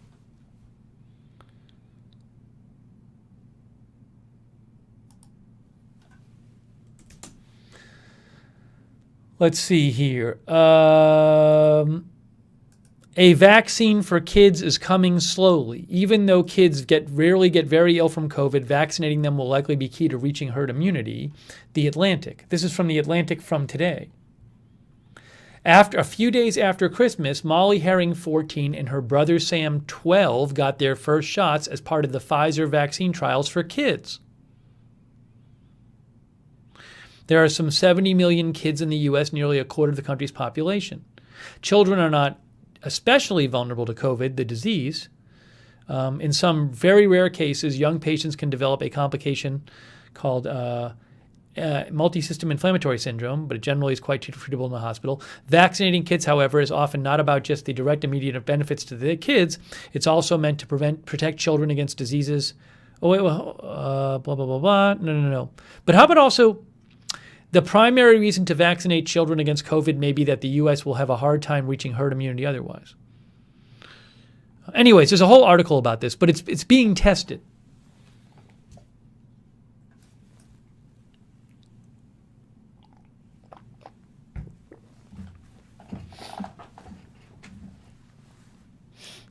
Okay.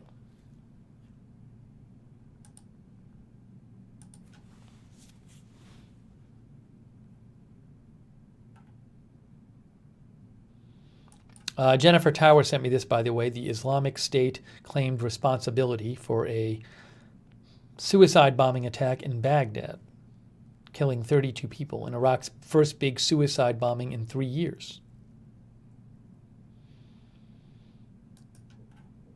That's from Reuters.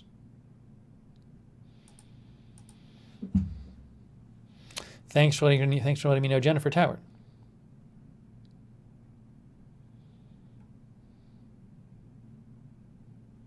Oh, Read Israel pointed out that in the mask executive order, it says there's a case-by-case exception. Let me go back to that.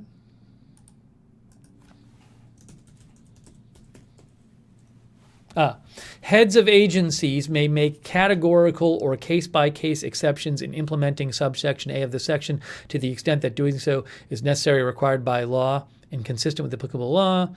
They must require appropriate alternative safeguards, such as physical distancing. I mean, the point of this, though, is whether or not the press secretary is violating the executive order by not wearing a mask. Maybe there has been an exception made for her.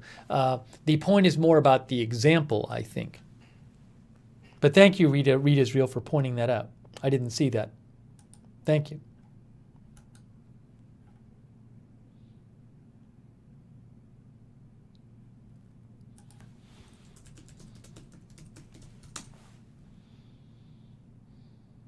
Oh, by the way, I didn't see. Jennifer Tower alerted me to this story. Japan has privately concluded that the 2021 Olympics will have to be canceled, according to The Times. It will try to secure the games for 2032. Does The Times have it here? Here it is. The Times. The Japanese government has privately concluded that the Tokyo Olympics will have to be canceled because of the virus. And the focus is now on securing the games for the city in the next available year, 2032. That's according to The Times. That's not an official announcement yet. The Times is a UK paper. I'm guessing this is paywalled. According to a senior member of the ruling coalition, there is agreement the games already postponed a year are doomed. The aim is now to find a face-saving way of announcing the cancellation that leaves open the possibility of Tokyo playing host at a later date.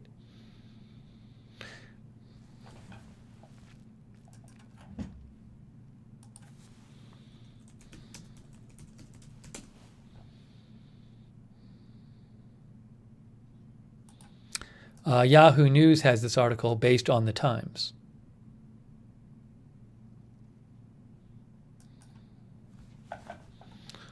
It's a short article. It's just what we read you. Well, we'll see.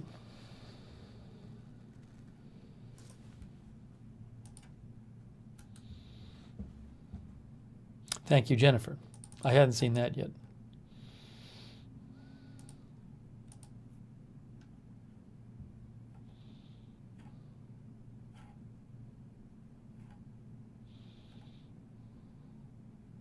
Okay. Hang on.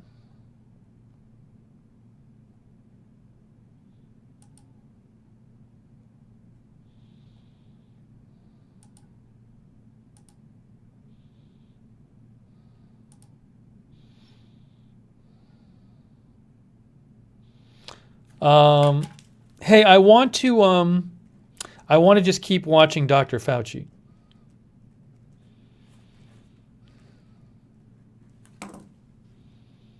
No, 2032, not 2022. The next Olympics, the next couple of Olympics have already been awarded to cities.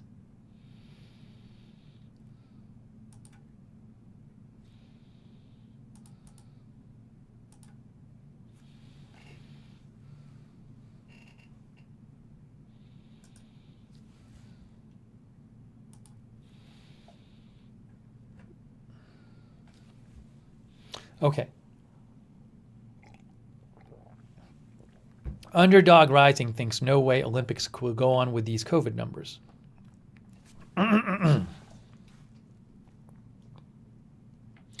Texas Legends Brian says that blows, love watching the Olympics.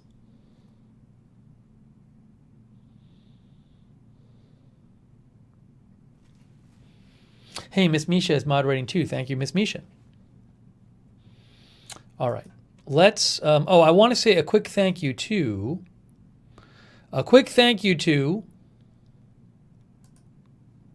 Todd Denninger. Hey, Todd, thanks for your support, Todd Denninger. Much appreciated. Thank you, Todd.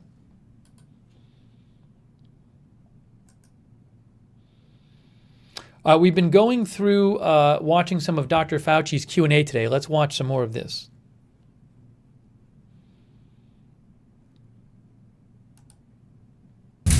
Dr. Fauci, you're one of the few holdovers from the previous administration to this current one. What has been your experience with this new team? And in your view, what would have been different in terms of the trajectory of this outbreak from the start had a team like this been in place at the beginning?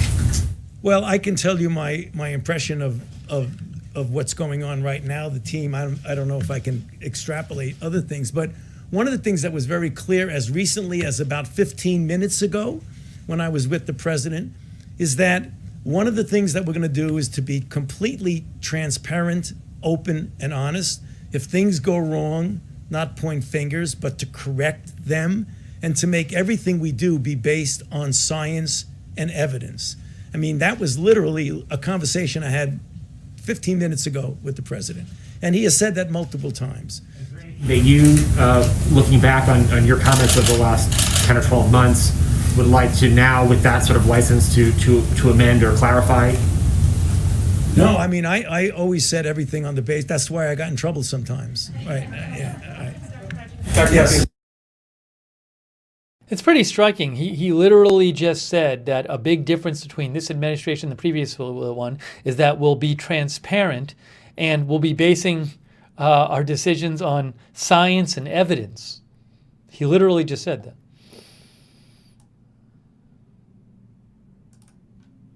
Literally just said it.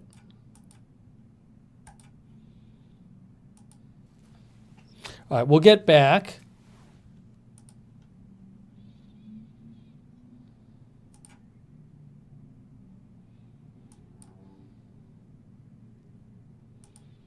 Hang on. Comment. I didn't hear that comment. Sorry, I need to get back. I lost the. Is that for many people that isn't realistic? Yes, everything on the base. That's why I got in trouble sometimes. Right. Yeah. I always Sort of license to amend or clarify? Today that the goal of getting vaccines. You mentioned pharmacies. The new CDC director said today that the goal of getting vaccinations into pharmacies by the end of next month isn't realistic, as had been previously suggested. When will most Americans be able to get a vaccination in their neighborhood pharmacy? Well, I didn't hear that comment. Are you talking about Dr. Walensky's comment? I didn't hear that comment, so I don't really want to comment on the comment. But what she may be saying is that for many people in this country who don't have access to a pharmacy, they may not be able to utilize getting things in the pharmacy. I'm not sure. I want to be careful because I'm not sure that's what she said. We just had a conversation about how we're going to get vaccines to people who are in pharmacy desert areas where they don't have easy access to a pharmacy. And that's something we're working on and taking very seriously. But just to be clear, if you are in an area where you do have access to a CVS or a Walgreens, Right. When will you be able to get access to this vaccine like you would a flu vaccine? You know, in the spirit of not guessing, I'm not quite sure when that will be, but we can get back to you on that. And just on the broader timeline, you mentioned the fall. We just heard the president say, the brutal truth is that it is going to be several more months. Just to be clear, you're saying by the fall, the majority of Americans you think will be vaccinated? No, I didn't say that. I said if we get the majority of Americans, 70 to 85% vaccinated by then, we could have a degree of herd immunity that would get us back to normal. The concern I have, and something we're working on, is getting people who have vaccine hesitancy who don't want to get vaccinated, because many people are skeptical about that. So we really need to do a lot of good outreach for that. I mean, I don't know what the best case scenario for me is that we'd get 85% of the people vaccinated by the end of the summer. If we do, then by the time we get to the fall, I think we can approach a degree of normality. On the mutations that you were talking about, a question about how exactly they increase transmissibility. Does it take less exposure time to get it? No. What it is that you can do in vitro in a test tube setting binding and affinity to the receptors, which you have in your nose, in your lung, and your GI tract. The receptor for the virus is called an ACE2 receptor, and the facility or affinity with which a virus binds to that means that it very likely will have a better efficiency of infection and replicate more in the nasopharynx. So that's how you make that determination in the test tube. Then you look epidemiologically and you see a spike going up in the sense of number of cases, and they sort of match each other. A virus that has the ability to easily bind to and replicate with your receptors is one that likely will spread easier. Mean that you'd have more viral load? Well, you could, yes. In fact, it would mean, because if it binds more easily, it could replicate in the nasopharynx more easily, and it is likely that you would have a higher viral load. Does it make masks less effective in that case? No, it makes it the reason why you absolutely should be wearing a mask. It doesn't necessarily make it less effective. If you properly wear a mask, then you'll be okay. The UK strain, do you have any data on how widespread that strain is in the United States? Well, I think it's in at least 20 states that people have mentioned. Exactly. The real question that's going to be asked, is it going to become the dominant strain, or will the strains we already have prevent it from flourishing and being the more dominant strain? But it is here for sure. Yeah. Yeah. Just a follow-up on vaccines. Some state and local authorities are saying that they would be able to distribute more vaccines if they had more. Is the Biden administration now trying to increase production by Moderna and Pfizer in the next 6 weeks? Yeah, as well as to utilize what we hope will be another player in the field, the J&J, Janssen, as well as other of the companies. But also, as the president has said in his plan, to do whatever he can to expand the availability of vaccines, whatever that is. I mean, he said that he's going to just use every possibility, including the Defense Production Act. Can you explain the discrepancy between what some states are saying about needing more vaccines and the CDC saying that a lot of vaccine is still remaining on people's or on their shelves? Yeah, I think that is something that we need to really take a close look at, because that is sort of an inconsistent discrepancy. And one of the things we want to do is to find out why that's the case. And if it is the case, particularly the thing that would be most disturbing, if there's vaccine laying around and people are not using it when others would need it. But I don't know the answer to that question, but we need to look into it. Dr. Fauci, you've joked a couple times today already about the difference that you feel in being kind of the spokesperson for this issue in this administration versus the previous one. Can you talk a little bit about how much different do you feel, less constrained? What is the, you for so many times you stood up behind a podium with Donald Trump standing behind you. That was a different feeling, I'm sure, than it is today. Can you talk a little bit about how you feel kind of released from what you had been doing for the last year? Yeah, but you said I was joking about it. I was very serious about it. I wasn't joking. No, actually, I mean, obviously, I don't want to be going back, over history, but it was very clear that there were things that were said, be it regarding things like hydroxychloroquine and other things like that, that really was uncomfortable because they were not based on scientific fact. I can tell you, I take no pleasure at all in being in a situation of contradicting the president. So it was really something that you didn't feel that you could actually say something and there wouldn't be any repercussions about it. The idea that you can get up here and talk about what you know, what the evidence, what the science is, and know that's it. Let the science speak. It is somewhat of a liberating feeling. Basically banished for a few months there for a while. You feel like you're back now? I think so. Well, okay. That's Mike Shear. You don't want to take questions from him in the future. Thank you, Dr. Fauci, so much for joining us. We really appreciate it, and we'll have him back again. So, thank you.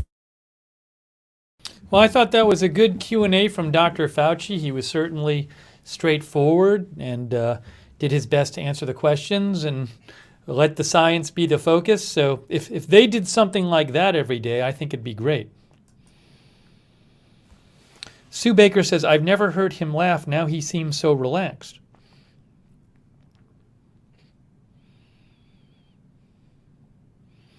Mr. Showtime says he finally gets to do his job without a person who doesn't like science talk.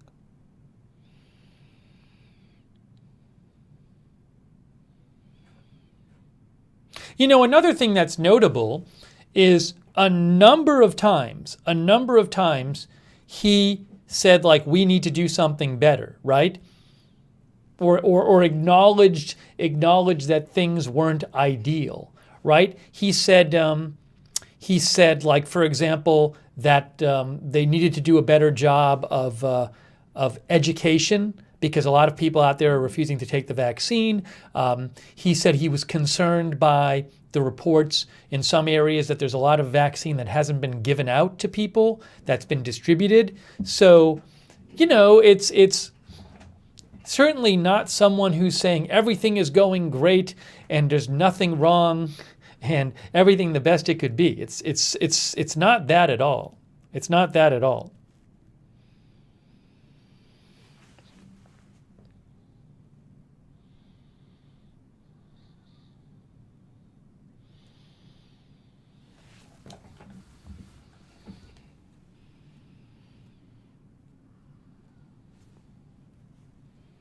Anyways, well, I think it would be good if they had him or somebody else from the science community speak every day. I wonder if they're going to do. I like listening to Michael Osterholm, who's one of the people on Biden's.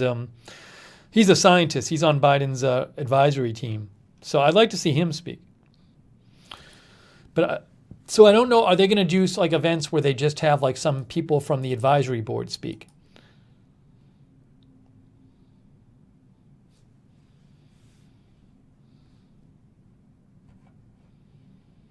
Sean Spicer is upset. He feels like the press is treating Jen Psaki better than him. Sean Spicer posted an article from Fox News saying, "Tale of two briefings, Psaki treated much differently by press than Sean Spicer." So he's upset.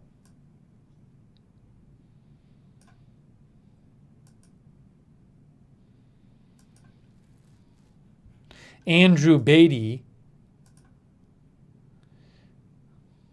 who's with AFP News, Andrew Beatty responded to Spicer saying, "We didn't ask Sean Spicer any questions at all in his first briefing because he had a tantrum about the inauguration crowd size, butchered the Mexican president's name, then skedaddled before we could."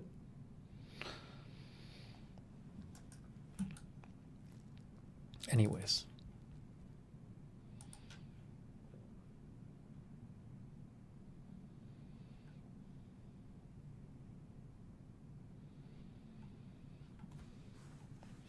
Give me a shout at Lookner on Twitter.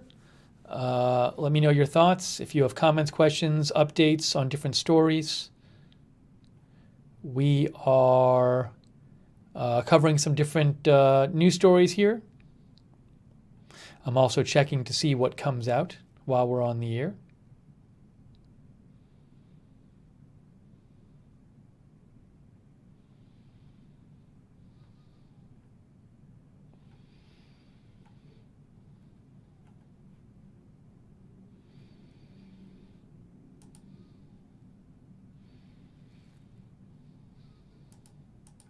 Hang on, I have too many things open. Too many things open on my desktop once again.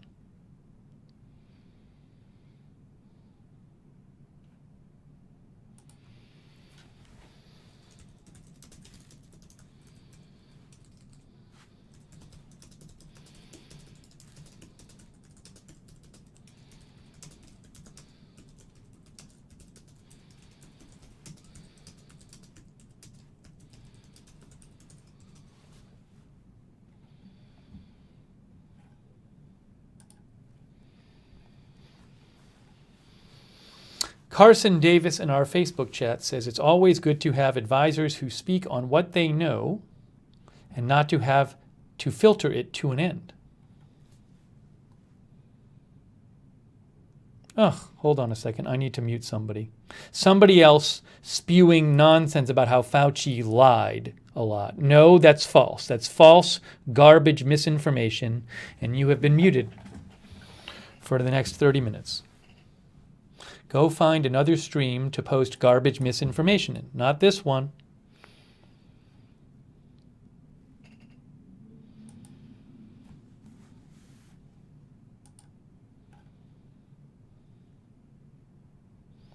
Jake sent me this. This says our goal is to for 100 million shots administered in 100 days. That would be 50 million people, right? If it's 100 million, it's a little. They say 100 million shots.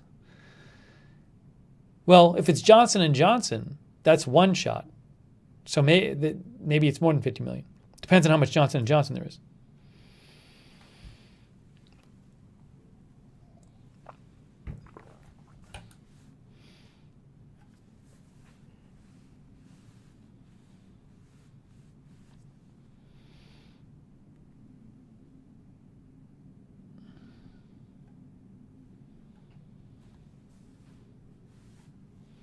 Okay, and again, if you missed it, this was an interesting story that came out today. The Times said the Japanese government has privately concluded that the Tokyo Olympics will have to be canceled because of the coronavirus.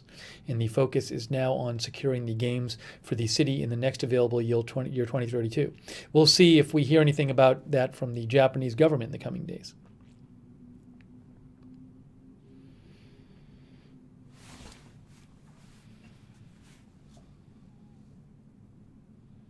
No, he didn't lie about masks. Stop saying he lied.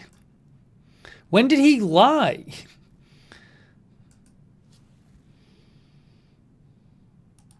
Lie means intentionally misled people.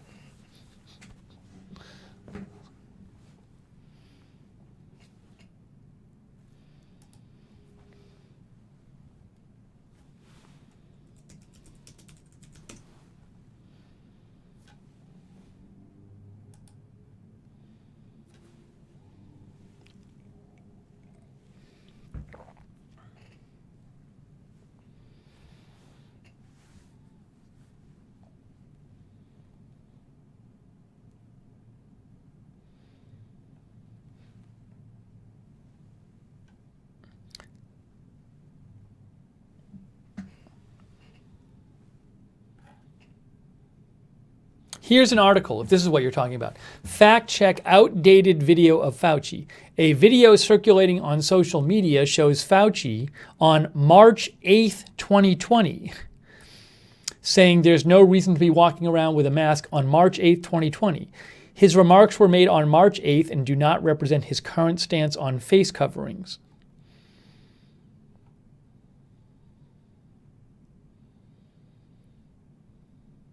So in the clip from March 8th, he said there's no reason to be walking around with a mask. When you're in the middle of an outbreak, wearing a mask might make people feel a little bit better and might be made even block a droplet, but it's not providing the perfect protection that people think it is. And often there are unintended consequences. People keep fiddling with the mask and they keep touching their face.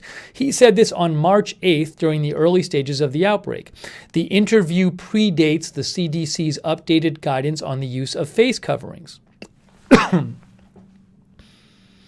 As Fauci told the Washington Post here, at the beginning of the COVID pandemic, masks were not recommended for the general public, as authorities were trying to prevent a mass shortage.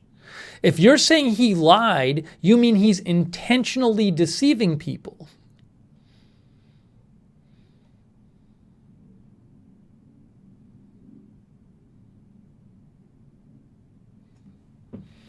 See, he said here, this is Fauci on how his thinking has evolved on masks, asymptomatic transmission. This is Washington Post from July. At the beginning of the COVID pandemic, Fauci originally discouraged mask wearing by the public because he was concerned about the PPE availability for healthcare workers. We didn't realize the extent of asymptomatic spread. What happened as the weeks and months came by, two things became clear. One, that there wasn't a shortage of masks. Second, we fully realize there are a lot of people who are asymptomatic who are spreading infection. So it became clear that we are absolutely should be wearing masks. So if he originally said there's no need to wear a mask for somebody who's not sick because they didn't appreciate that people who weren't showing symptoms could readily spread the virus, that doesn't mean he was lying. That means that he was basing what he said on the available evidence about the virus. That doesn't mean he was lying.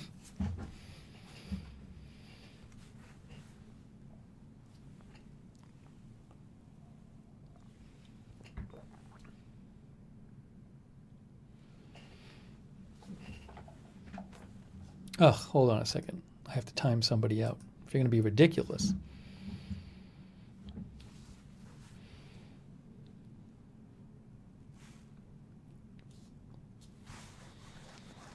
Miss Misha says, not a lie, didn't know much about COVID. We learned as we went, then changed course.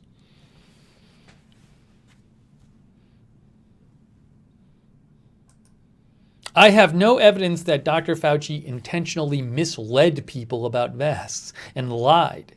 You can, literally right here, he says that he changed his position on it with new evidence.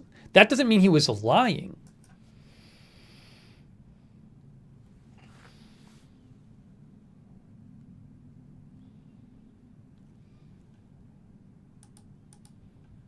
By the way, it took me 15 seconds to find that stuff. It took me 15 seconds to find all of that on Google.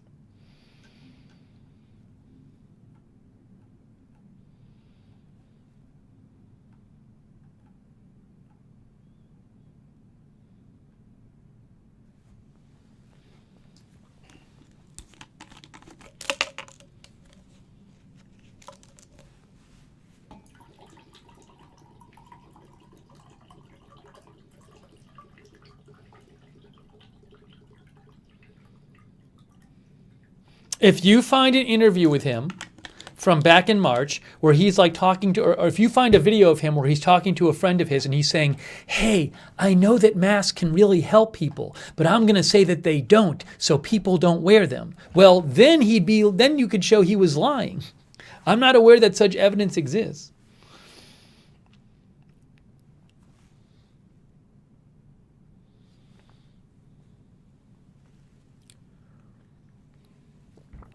Oh, hold on a second.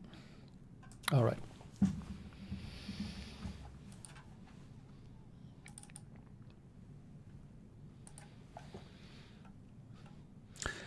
What else do we want to discuss today?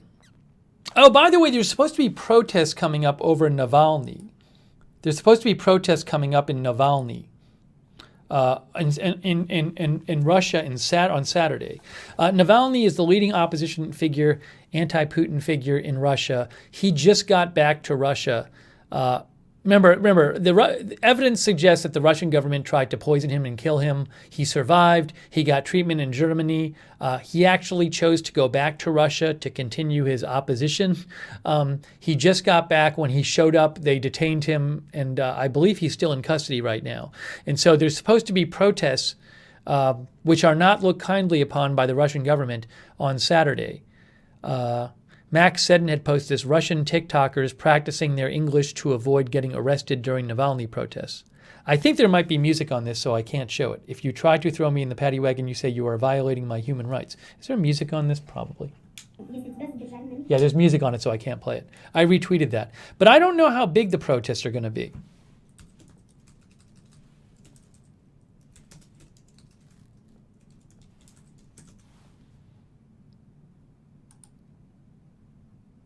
Young Russians flood TikTok with Navalny protest cries. Moscow Times.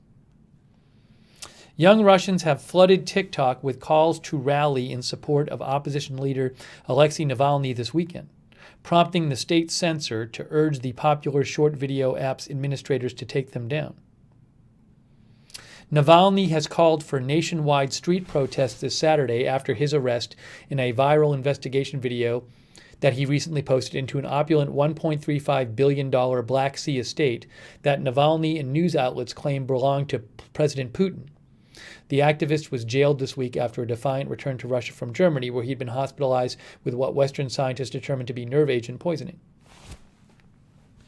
Russian TikTokers filmed themselves dressing up and packing for the upcoming rallies, with many expressing readiness for the authorities to detain them. Others took down Putin's portrait from the walls of their classrooms and school hallways and replaced it with Navalny's photo. Videos with the hashtags Free Navalny and January 23rd have garnered more than 50 million combined views. Federal media in Russia and IT watchdog Roskomnadzor has asked TikTok to block the videos, warning that inciting minors to attend unauthorized rallies is illegal under Russian law.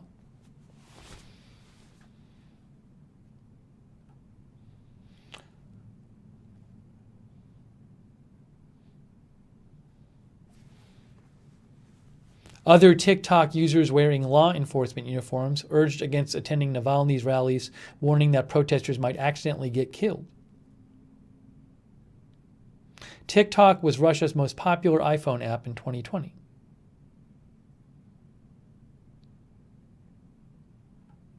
So we'll see how the protests are. I don't think this is something, these protests are something the authorities are going to look kindly on.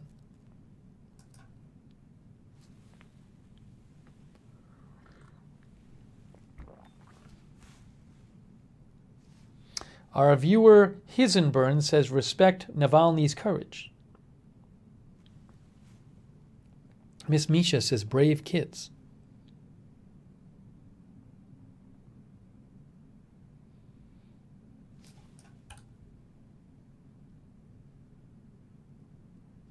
Oh, and then also Russia's been arresting allies of Navalny. I think they detained his press secretary today. She's the one who always posts on Twitter about what's going on with him. Reuters, Russia rounds up allies of Kremlin foe Navalny in protest warning. Russia yesterday detained several allies of Navalny, including his spokeswoman, for making calls online to join unauthorized street protests to demand his release. Navalny was detained this weekend and later jailed for alleged parole violations after flying back to Russia, for the first time after being poisoned by a military-grade nerve agent. Several of Navalny's allies in Russia said police had come to their homes, including to that of his spokeswoman Kira Yarmish, who was later detained for allegedly disobeying police orders and violating protest laws.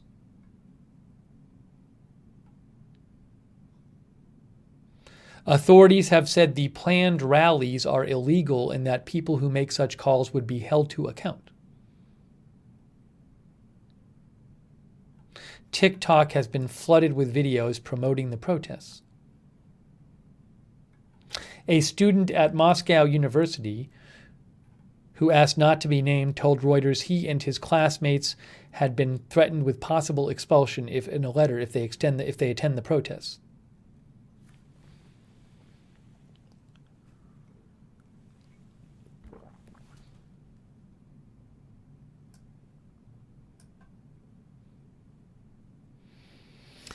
Well, we'll see if there are protests this weekend and how well attended they are.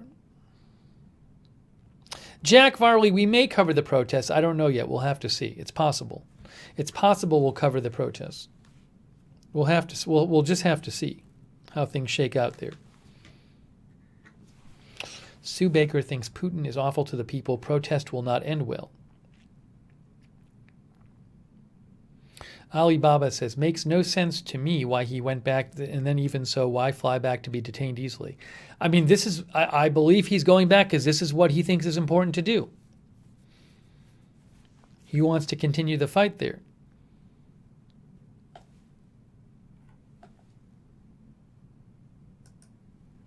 So that's something to keep an eye on for this weekend.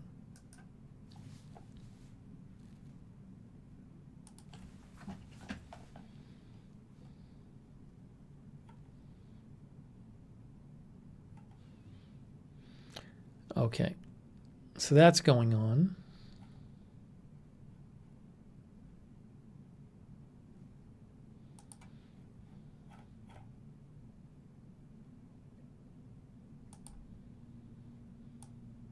Hang on one second here.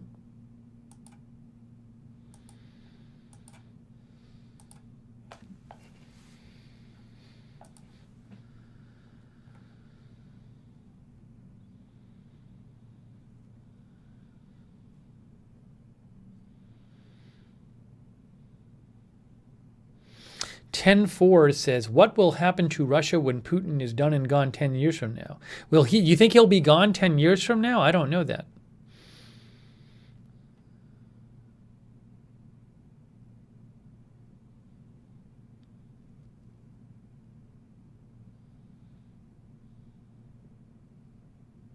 Skyzer says, Russia could just ban TikTok like America did Parler.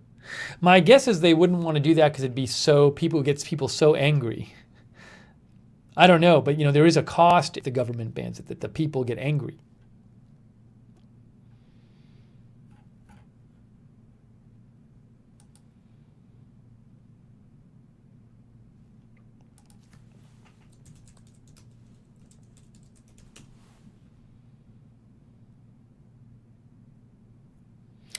Some people messaged me about this today.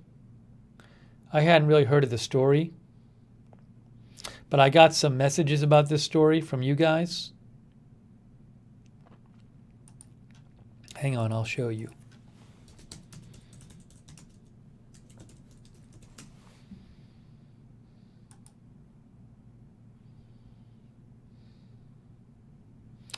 Canada's Governor General. I don't even know what the Governor General does. Stepping down after blistering report on work environment. I'll find one that's more of a summary for you. Canada's Governor General resigns after report finds workplace harassment. Anonymous staff members say they were berated by her into the point of tears. Canada's Governor General has resigned after a report found that the Queen's representative had overseen a toxic work environment in which staff were bullied to tears.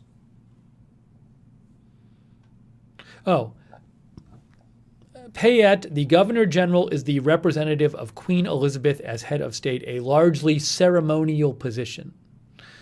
It's a largely ceremonial position, okay? However, she's the first one to ever resign. But again, it's a largely ceremonial position. That's from The Guardian.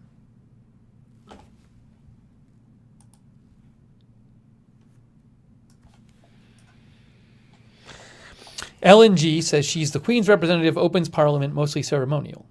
Denise Horton says, I'm Canadian. I don't know who that is.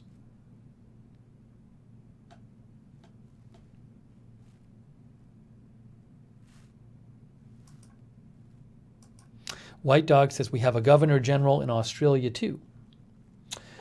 Miss Misha says, Putin is 68. Putin is 68 years old. Doug Rabbit says, big story here in Canada. She's basically the head of Canada? Well, no, she's not. The story said she's a largely ceremonial position.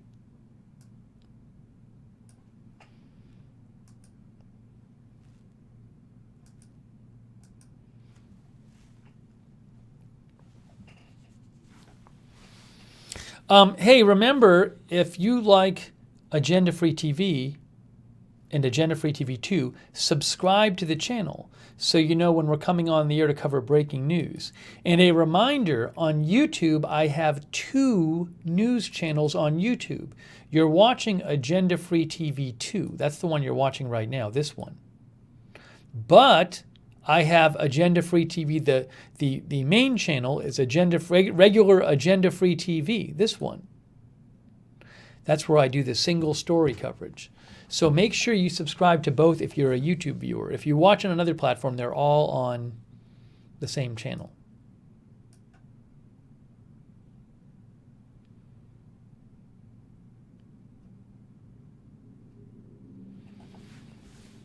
Thanks to our moderators, too. We got Sarah55, Sarah Joy, Mark Helton, Nightbot, Misha, Texas Legends, Brian, thank you. Roxanne Betke, Bud Green, thank you. Thank you for the stars, by the way. Patty Huddleston Looney. Thank you, Patty. I appreciate that. And our Twitch mods, too.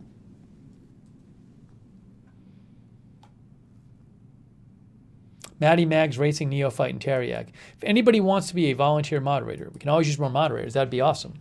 Ask the mods for information on that. Ask the mods how you can, about more information about how you can get, ask the mods where you get more information on being a volunteer mod. New update for the U.S. COVID update. 3,889 deaths. The hospitalization numbers have been dropping slightly recently overall in the U.S. You can see there, this is from COVID Tracking Project. So a bit down from the peak. This is hospitalizations for the whole pandemic. So way higher recently than they'd ever been, but they're dropping a little bit. 3,889 deaths, terrible. 1.9 million tests, 185,000 cases.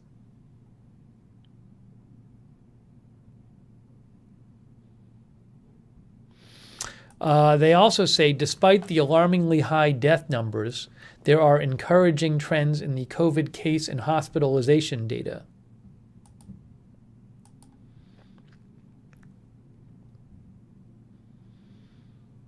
This is COVID tracking project. The backlogs appear to be largely behind us, and the underlying trends are moving in the right direction for most of the country. Now, that's good for now, but things can change. Also, there's a worry that you could start seeing more of these more transmissible variants in the US, UK, South Africa, and Brazil variants.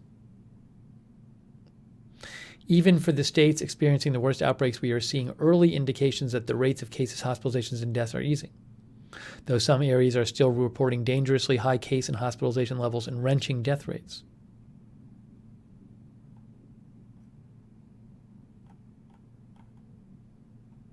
States we're watching. Arizona's case count has fallen from last week, but per capita, the state's case numbers remain the highest in the country. That's Arizona. The state is now nearly tied with South Carolina, where cases are rising rapidly. California is finally seeing the number of new cases reported each day begin to decline.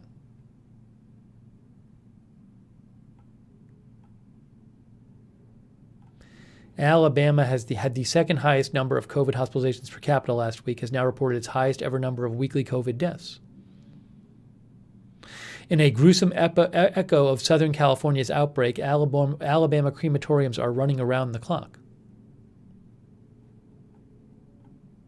Nevada had the second highest number of people in the hospital with COVID this week. Anyways, if you want to read the summary, this is from the COVID tracking project, the COVID tracking project.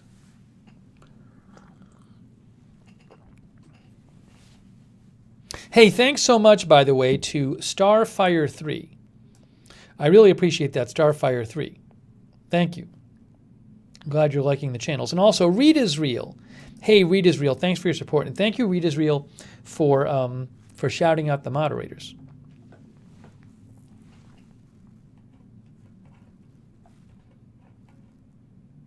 Mark Helton says, it's bad here in Alabama.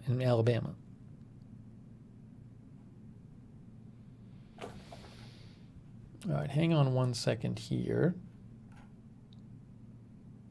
Hang on one second here. By the way, I also have another channel, a non-news channel that's only on YouTube. So I sometimes do videos there, sometimes at night. Who knows, maybe later tonight we might do a video on a live stream on my non-news channel. So if you want to see that, that's called Lookner, Lookner. It's called Lookner. Whoa! It's only on YouTube. So we may do a stream there later tonight, I'm not sure. But check that out.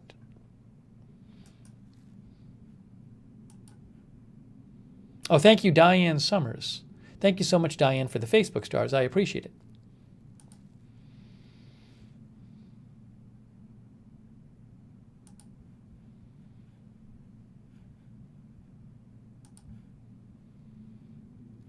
Hang on one sec here. One sec.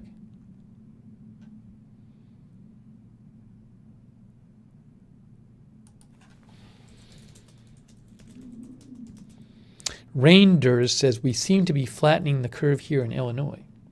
Hey, I just need 1 minute. Give me 1 minute. I'll come right back and we'll continue our live coverage.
Thank you for your patience. We are back.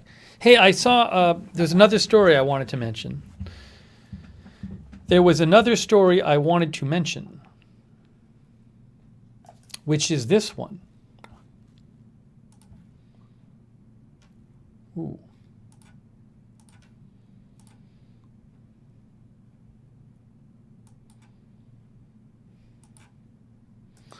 This has now been confirmed. Matt Fuller reports this has now been confirmed by a Capitol official.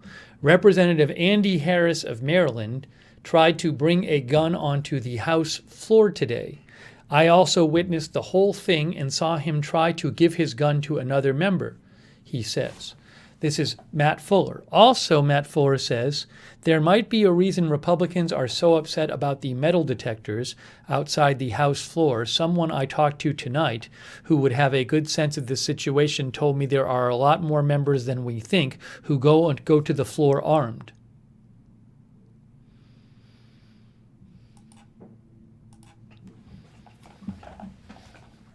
So let's read the story. Matt Fuller is a HuffPost reporter. He actually reports from Congress. So after the Capitol riot, Nancy Pelosi had metal detectors installed outside the House floor. So House members would have to go through metal detectors before going onto the House floor. And some of them have not been in favor of that. Some of them have been very upset about it. Now, House members are not allowed to be armed on the House floor. If they have arms, if they have guns when they're at the Capitol, it's supposed to be in their office only in their office. But I want to see some more information about this. This has been kind of a controversy there among some members for the last week or so. Hey, thank you, Christina, for your support. Thank you so much, Christina. I really appreciate it. Thank you.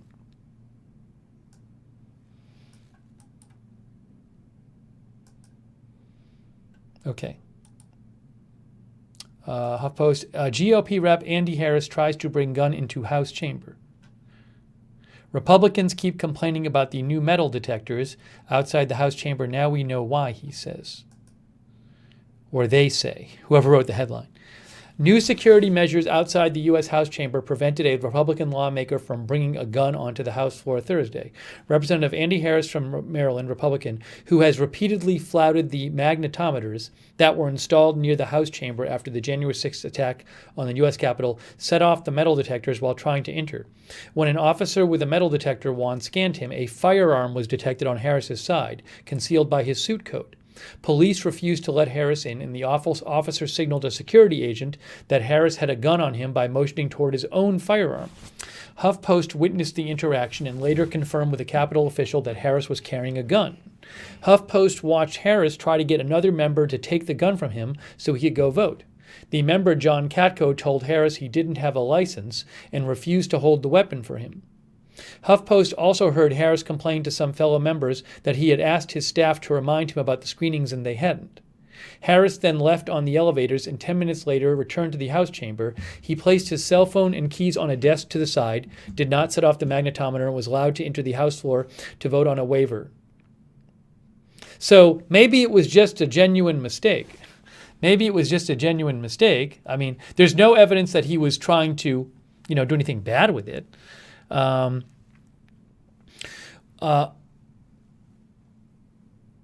During a security meeting briefing, hold on a second here. During a security briefing with Democratic members early last week, some lawmakers suggested that members should have to go through a metal detector to get on the House floor.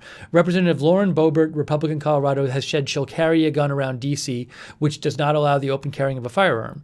And Representative Madison Cawthorn, a Republican in North Carolina, told his local paper he was armed when insurrectionists stormed the Capitol.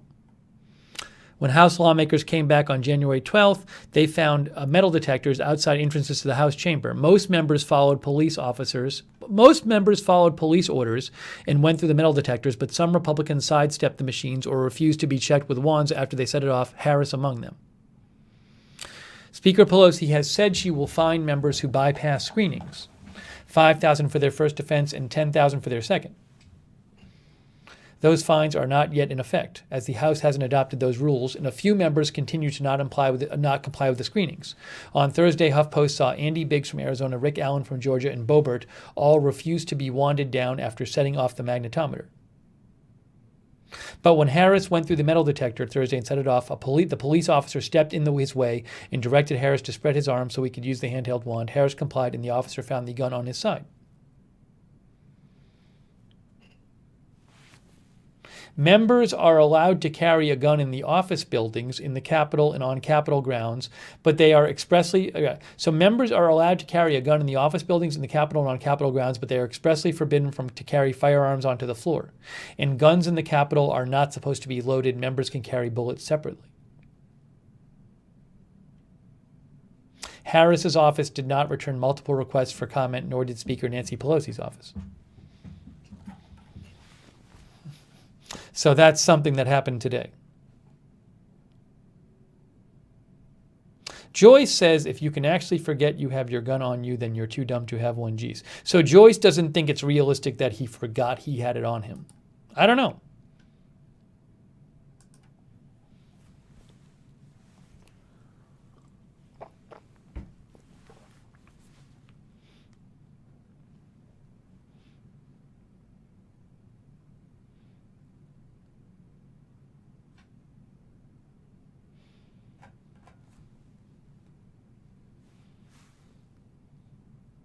Anthony says, how come you're not on YouTube?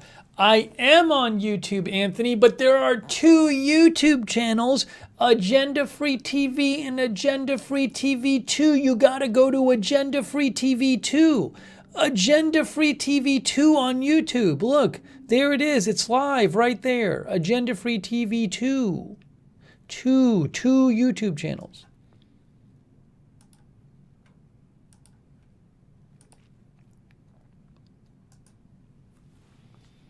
CRT thinks the rules are reasonable there. Devotee says people forget all the time if they carry every day.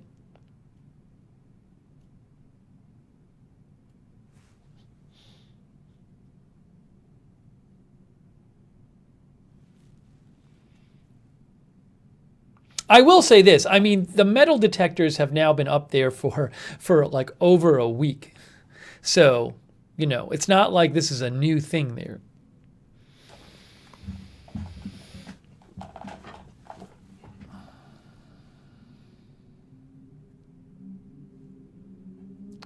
Flowers says, it's not a defense if you forget. Again, there's no evidence that he, meant to do anything bad with it.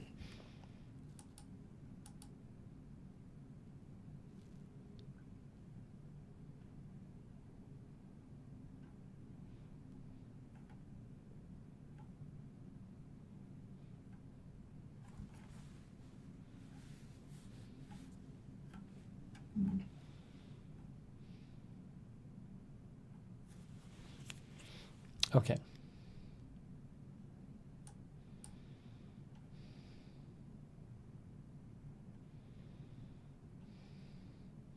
Rita sent me this. Lauren Boebert posted, if members of Congress won't take a stand for our constitutional rights in D.C., you can bet they won't take a stand back home either. Matt Getz had said they're trying to disarm Lauren Boebert on the floor of the House of Representatives because ultimately they're coming to disarm many, many more. I don't think that's the case at all. That's not the case. They have a rule. There's a rule that you can't bring guns onto the House floor. That's the rule.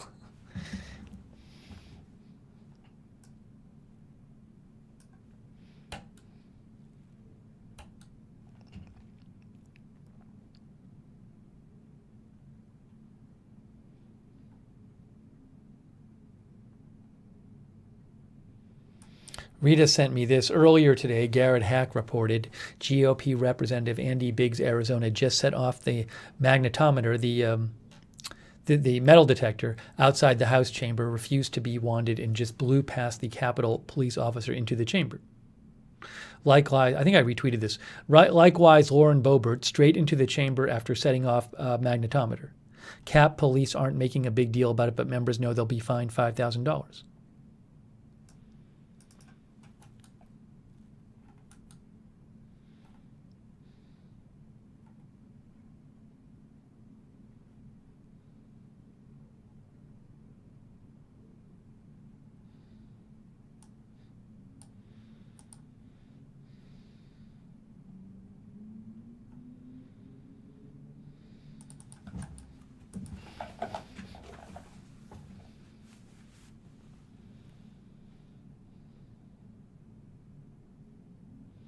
Oh, Rebecca Jones, I think she has COVID. She just posted, "My fever came back with a vengeance today." Also, don't assemble furniture on a COVID brain. So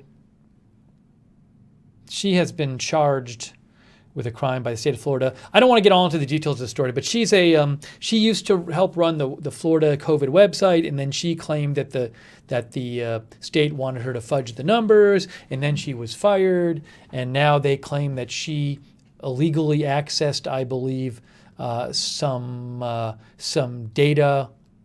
She illegally downloaded some stuff from the internet. I believe that's it. That she wasn't supposed to have access to, and they've charged her. I believe she's been charged with a crime now, because she did turn herself in a few days ago. So, but anyways, on an unrelated story, she says she has COVID. She says she has a fever. So I hope she feels better. I just saw that right now.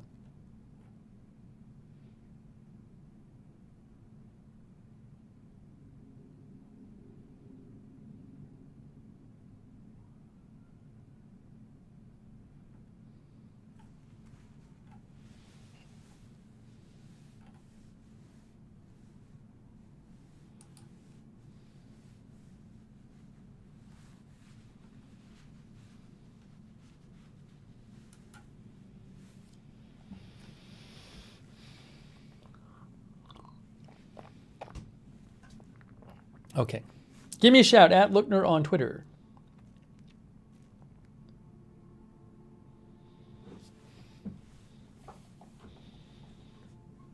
Sweet Pea says there is no reason the Second Amendment should be forgone for those reps who want to protect themselves. But the Second Amendment doesn't give people a blanket right to, a blanket right to carry wherever they want.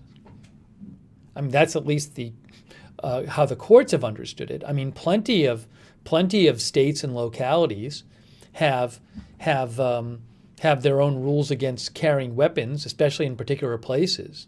So, as the courts understand it, the Second Amendment doesn't prevent the House from forbidding members from carrying on the House floor.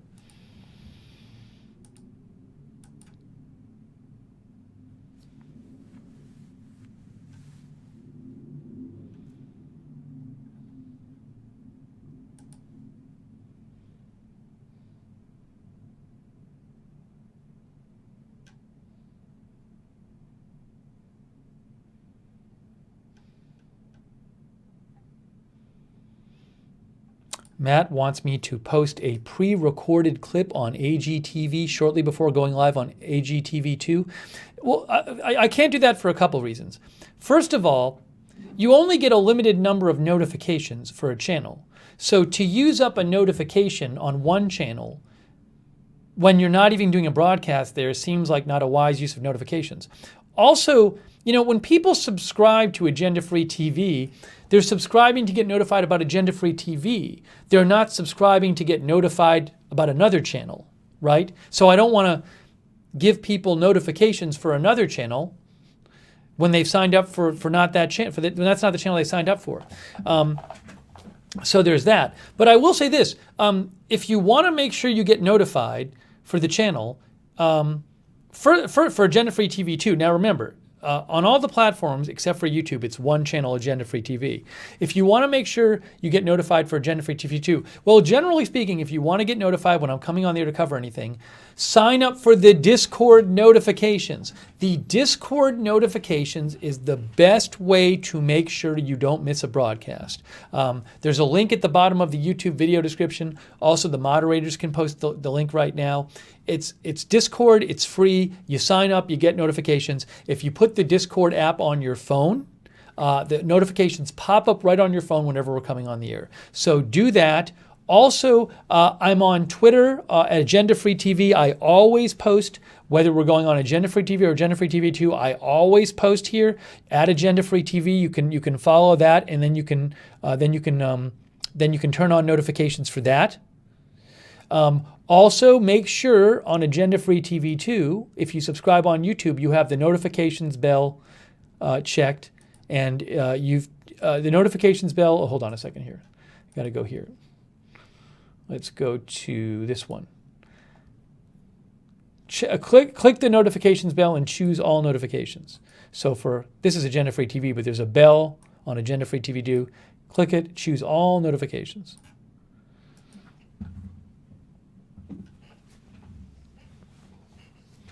Oh, thank you so much, John Wick.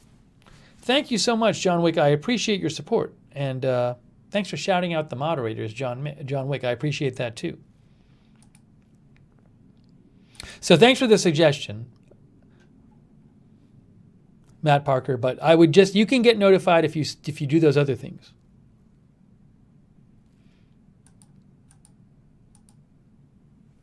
Mr. Showtime says, I like the Twitter notifications.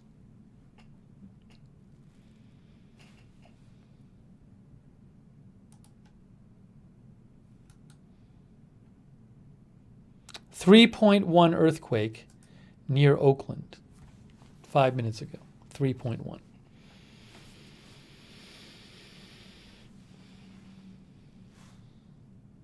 Arizona Jumper also likes the Twitter notifications.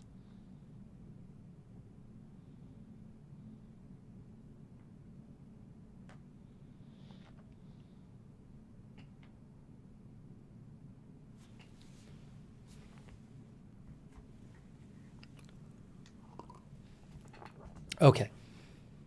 Talk about a couple more stories here. Sarah Joy said, I didn't feel it. There was a 7.1 earthquake or something earlier today in the Philippines. Philippines or Indonesia? Now I can't remember.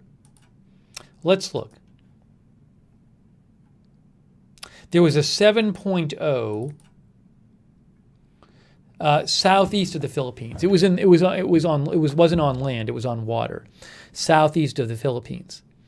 So fortunately, even though it's a 7.0, it was far away enough from where people live to not be that damaging. If you see here, so according to the USGS, no population zero in any of the regions close enough for very strong, severe, violent, extreme shaking.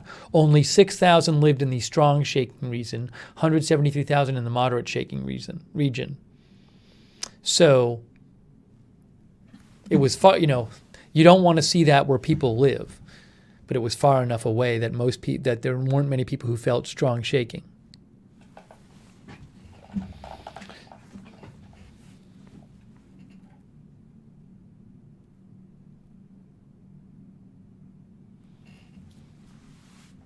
No tsunami. There was no tsunami threat from that. Hey, thank you so much, Karen Moore. Hey, Karen, that's very kind of you. Karen Moore, I really appreciate your support. Thank you. Thank you, Karen. Depth. Oh, it also wasn't shallow. It was 95.8 kilometers deep, which will reduce the amount of shaking. The definition of shallow earthquake is like what, 1 to 30 kilometers or something? Shallow earthquakes are between 0 and 70, intermediate between 70 and 300. So it was intermediate, it wasn't shallow.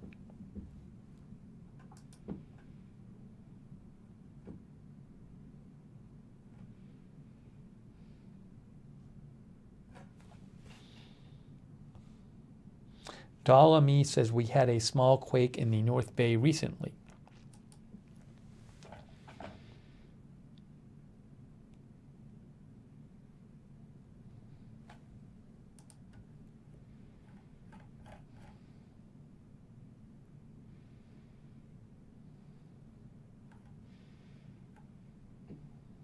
Bud Green says 3.1, that's nothing.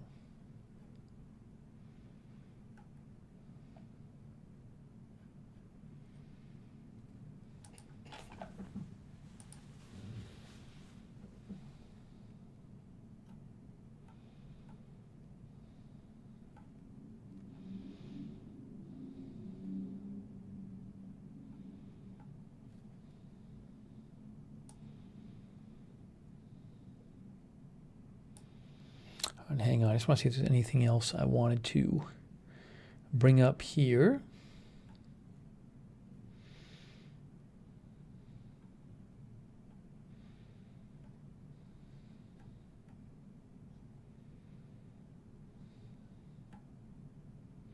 By the way, there was a winner for Powerball. Powerball, there was one ticket, I read one ticket was sold for the Powerball 731 million Powerball jackpot. It's from ABC 7. Powerball jackpot worth 731 million won in Maryland.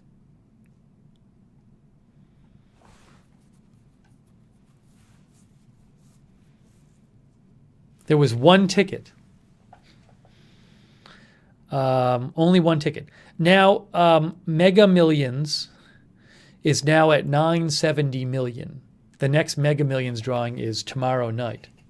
It's almost $1 billion.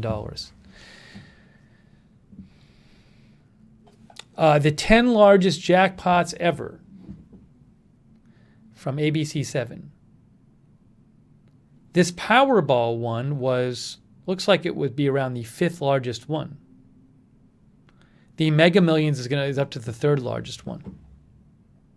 Wow, the one in October 2018 was 1.5 billion. I didn't realize it was that much. 1.5 billion. That was 2018.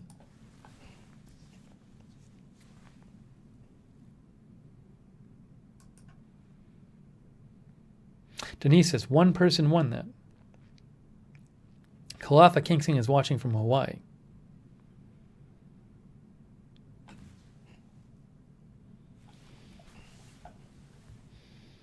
So that's going on.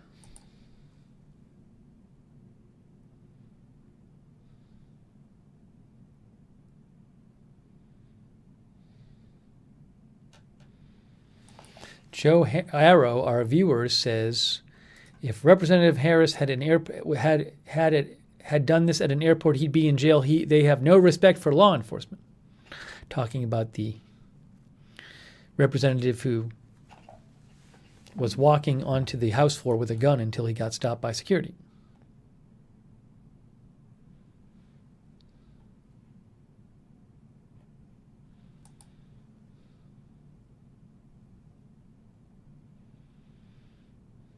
Kimmy Rose says, I'm going to have to get a ticket tomorrow. Curtis Cardwell says, you can't enter banks, bars, and many other establishments with guns. Well, in certain areas, do politicians think they're above the federal and state laws? I wonder if they're carrying concealed weapons into these other establishments.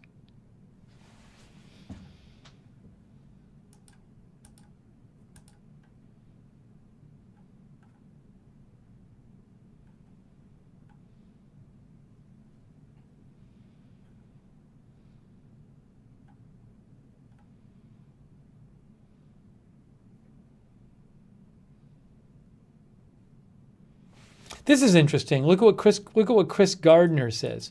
Private jets to Florida for COVID vaccines are officially a thing. In addition to several Hollywood insiders, private jet company tells me requests are on the rise. Itinerary of choice, round trip in 1 day to go, get vaccinated, return home in 24 hours. Now, you'd have to go back for a second dose, though. Chris Gardner is with The Hollywood Reporter.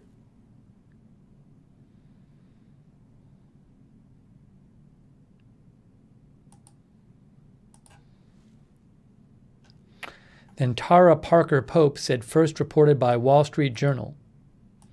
They have this article. Florida's COVID vaccines draw foreigners' snowbirds. The state allows vaccinating non-residents, which rankles some. It lowers the numbers of vaccines available to people here. Visitors from Toronto to New York to Buenos Aires have long flocked to Florida for sun surf and shopping. Now they are coming for the vaccine. Some of the arrivals are Americans or foreigners who own second homes in the state and reside here part-time. Others are making short-term visits, seizing the opportunity provided by Florida's decision to make the vaccine available to people 65 and older, including non-residents. The practice, which some are calling vaccine tourism, has drawn fire from some officials and residents. Interest is up sharply from Canadians. who are looking to travel to the U.S. for vaccinations, including according to Momentum Jets, a private jet service provider in Toronto. We're getting requests now from clients that are willing to fly into Florida if they have an appointment and then fly home again on the same day. Costs for a charter flight range from $25,000 to $80,000 for a same-day round trip.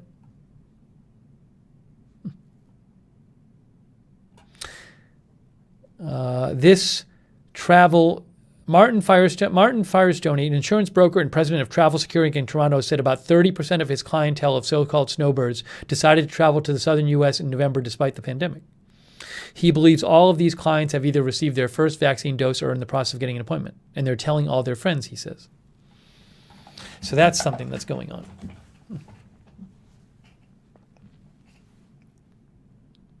Interesting. Doug Rabbit says, be right back, heading to Florida.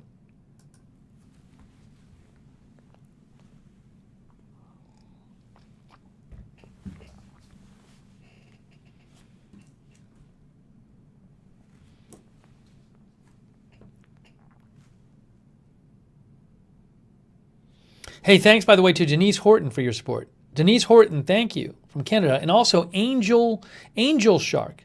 Thank you, Angel Shark, for your support. Thank you.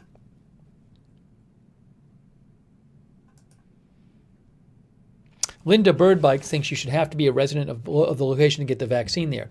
See, the thing is with Florida, remember, there's a lot of people in Florida, a lot of people who actually, they're part-time residents. They go and live there in the winter. There's a lot of people. So, I think politically the decision was, if they're going to be there over the winter, now, there was probably pressure to let those people get vaccinated because, but that's, I don't think the intention of letting non-residents get vaccinated, I'm guessing it was to serve the part-time residents who come for the winter, not to serve people who come for a day.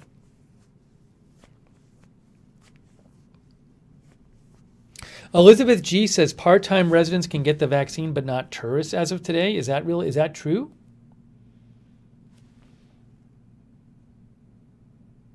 Let's see.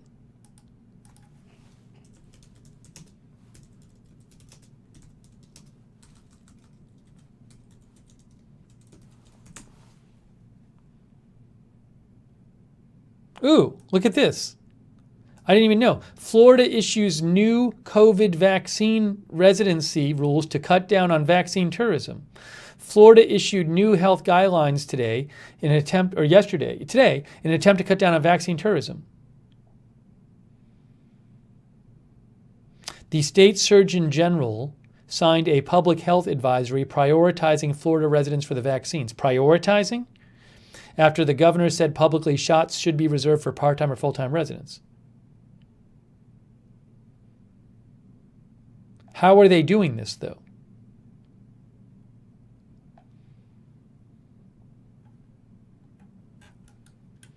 This says,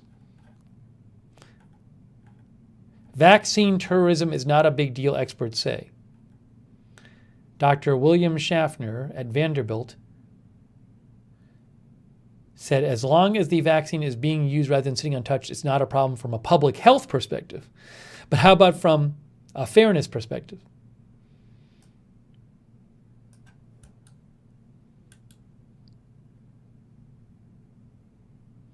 Are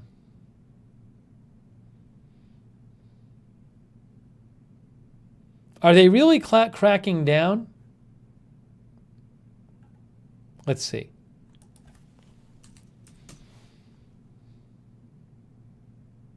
Here, Florida to require COVID vaccine recipients to show proof of residency. Move comes after outcry over vaccine tourism.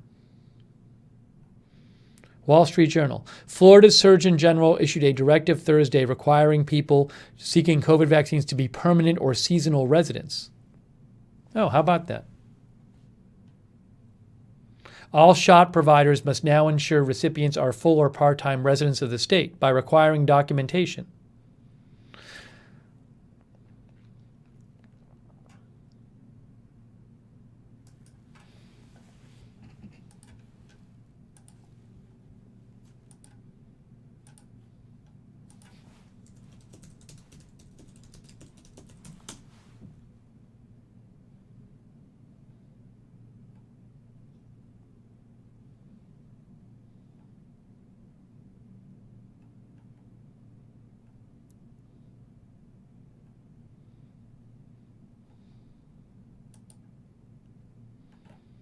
Hold on.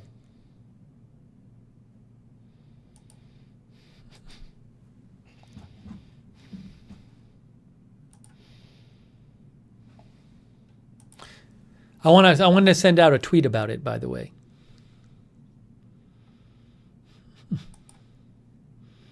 There it is.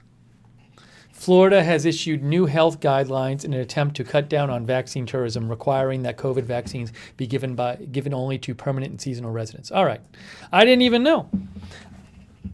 Thanks for letting me know. I didn't know that Florida had come out with that today. And I live in Florida. Mr. Showtime says, right about now, I would pay to get a vaccine. Nicole Wilson says, well, that is good.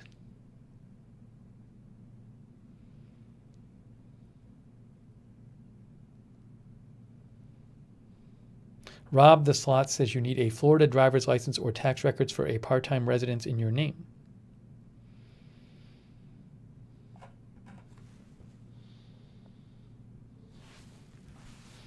I didn't even know. I didn't even know that policy had changed today. Good to know.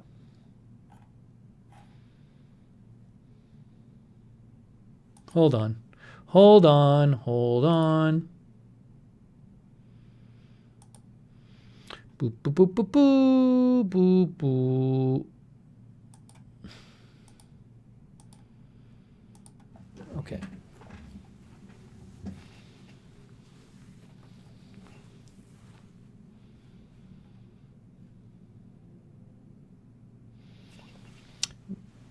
Nicolette, they are still giving it to snowbirds. If you're a part-time resident, you can still get it. You just can't be like somebody flying in for the day. Extreme L says Arizona needs to do that too.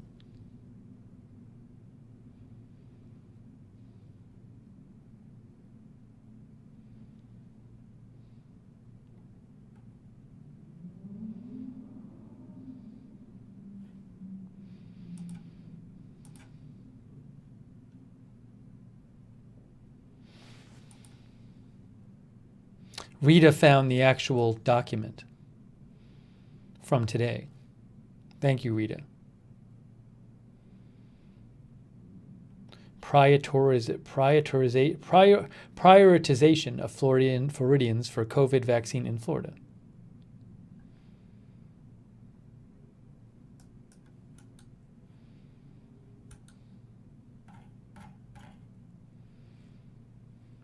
Denise says, can't wait till Steve gets his. I can't wait till I get mine. I bet it won't be till the fall. I bet it won't be till the fall.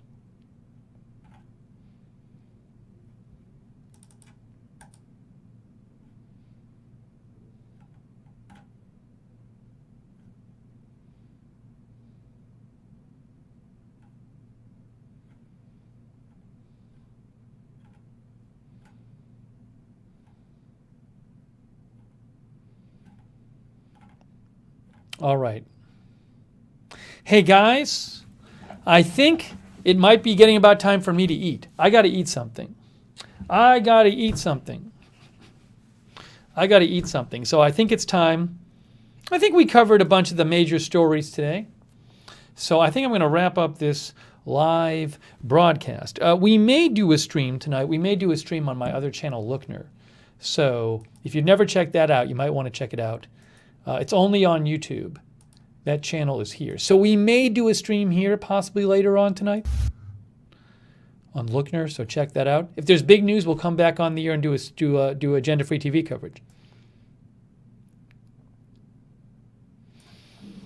But I do appreciate you watching our live news, U.S. and world coverage. And I thank you for watching, and thanks for all the comments that you let me read on the air and all of the news links and heads up about the stories. Good catching up on the news with you. Follow me for news updates on Twitter, @Lookner on Twitter. That's where you can follow me. That's where I'll be posting breaking news, @Lookner on Twitter. Really appreciate the donations. Thank you so much. You are the ones that allow me to do this and to cover news 7 days a week. It is you who do allow me, so thank you for your support. That includes the Super Hearts and the Facebook stars as well. I thanked everybody for those earlier. If you do want to support the channel with a donation, you go to agendafree.tv, agendafree.tv. Huge thank you to our moderators. Moderators are awesome. They're all volunteers. Let's give it up for the mods. Angel Shark.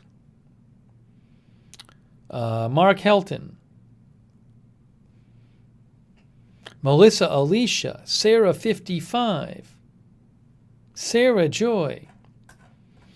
Misha. Linda Bell. Texas Legends. Brian, thank you.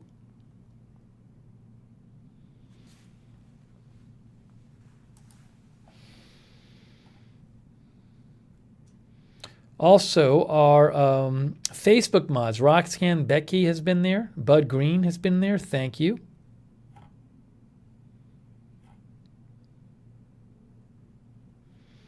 And our Twitch mods, Maddie Mags, Tariag, Racing Neophyte.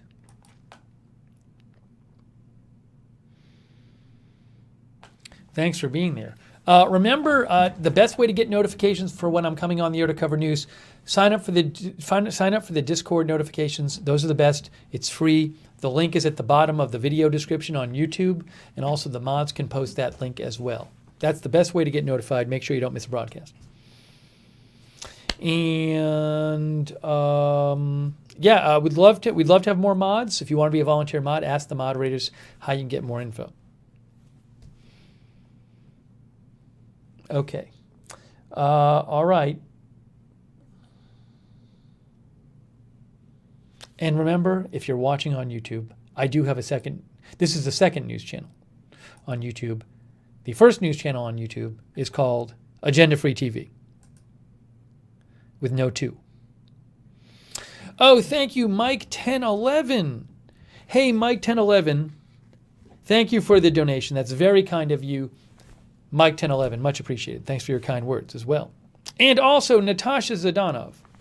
Hey, thank you, Natasha. Very nice of you. Much appreciated. Really appreciate your support. Thank you, Natasha Zadanov. Thank you.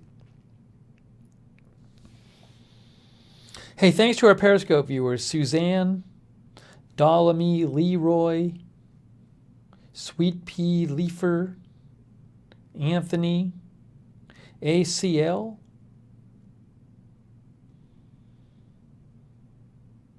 our viewer Hisenburn made an interesting comment. I wish I had seen this before. Hisenburn said, Putin and Netanyahu had most to lose if Trump lost, time to face some consequences. That's what Hisenburn said.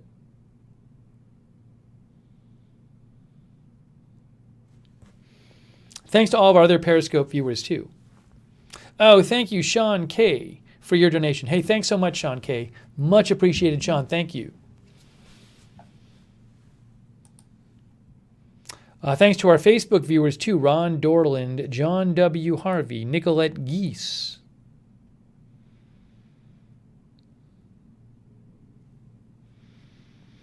Twilla McCord, Denise Thomas. Did I say Ron Dorland already? I probably did. Rose Marcos.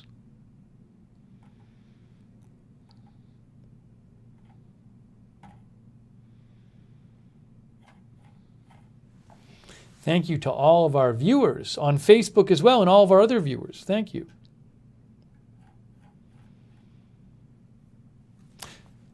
Sir Checks-a-Lot, thank you. In Twitch, Extreme L, Tyrioerfin,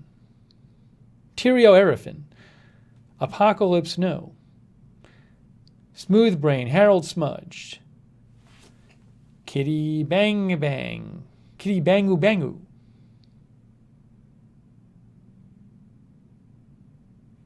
Hold on a second here.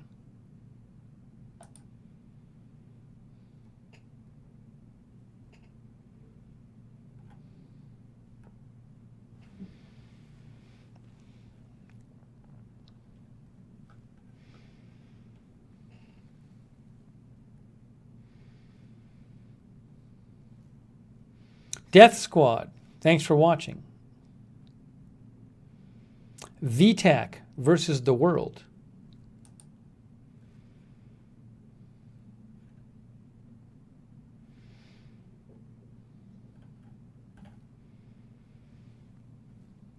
Thank you for watching.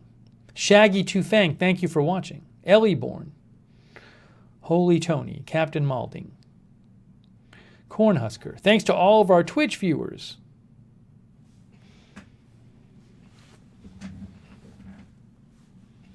And XZZVX.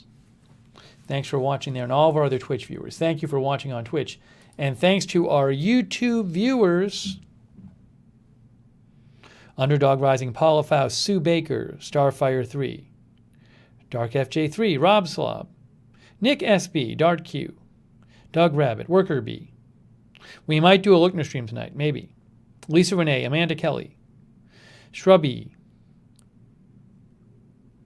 Jeannie P, Sunshine in Arizona, Truck, Sing Neon, Malcolm Valentine, Denise Horton, Curtis Cardwell, who's in country in Montana. Curtis Cardwell is in Chile, Montana. Arizona Jumper. Mira RV, thank you for watching. Flatfoot. Mad Mars. A New Day. Marjorie Simmons. Malcolm Valentine. Cryptician. J. Claus. Linda Birdbike. Hector Hernandez. Tom Blockchain Edison. Uncle Creepy. Lou Hastings. Deus Volt. Muse. SC. Nicole Wilson.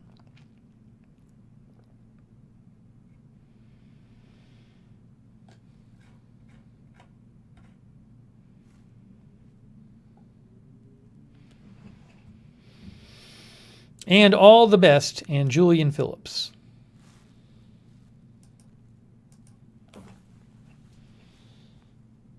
All right, guys. Leroy 100, thank you for watching.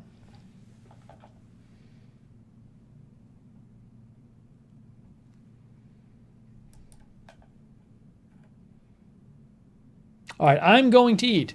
I am going to eat. And Roberson, thank you for watching. I'm going to eat. I got to eat something. We'll do more coverage soon. Again, maybe later tonight. If there's no news later tonight, maybe a stream on the Lookner channel. But again, I appreciate you watching. Oh, Jeff Ha, thanks for watching as well. Okay, so thank you for watching. We'll keep bringing you news coverage. Thank you again so much to the moderators. Really appreciate it, moderators. And thanks to everybody who donated again. That's really kind of you. Much appreciated. All right, guys, that's it for now. Thanks for watching. We will see you soon with more news coverage on Agenda Free TV and Agenda Free TV 2.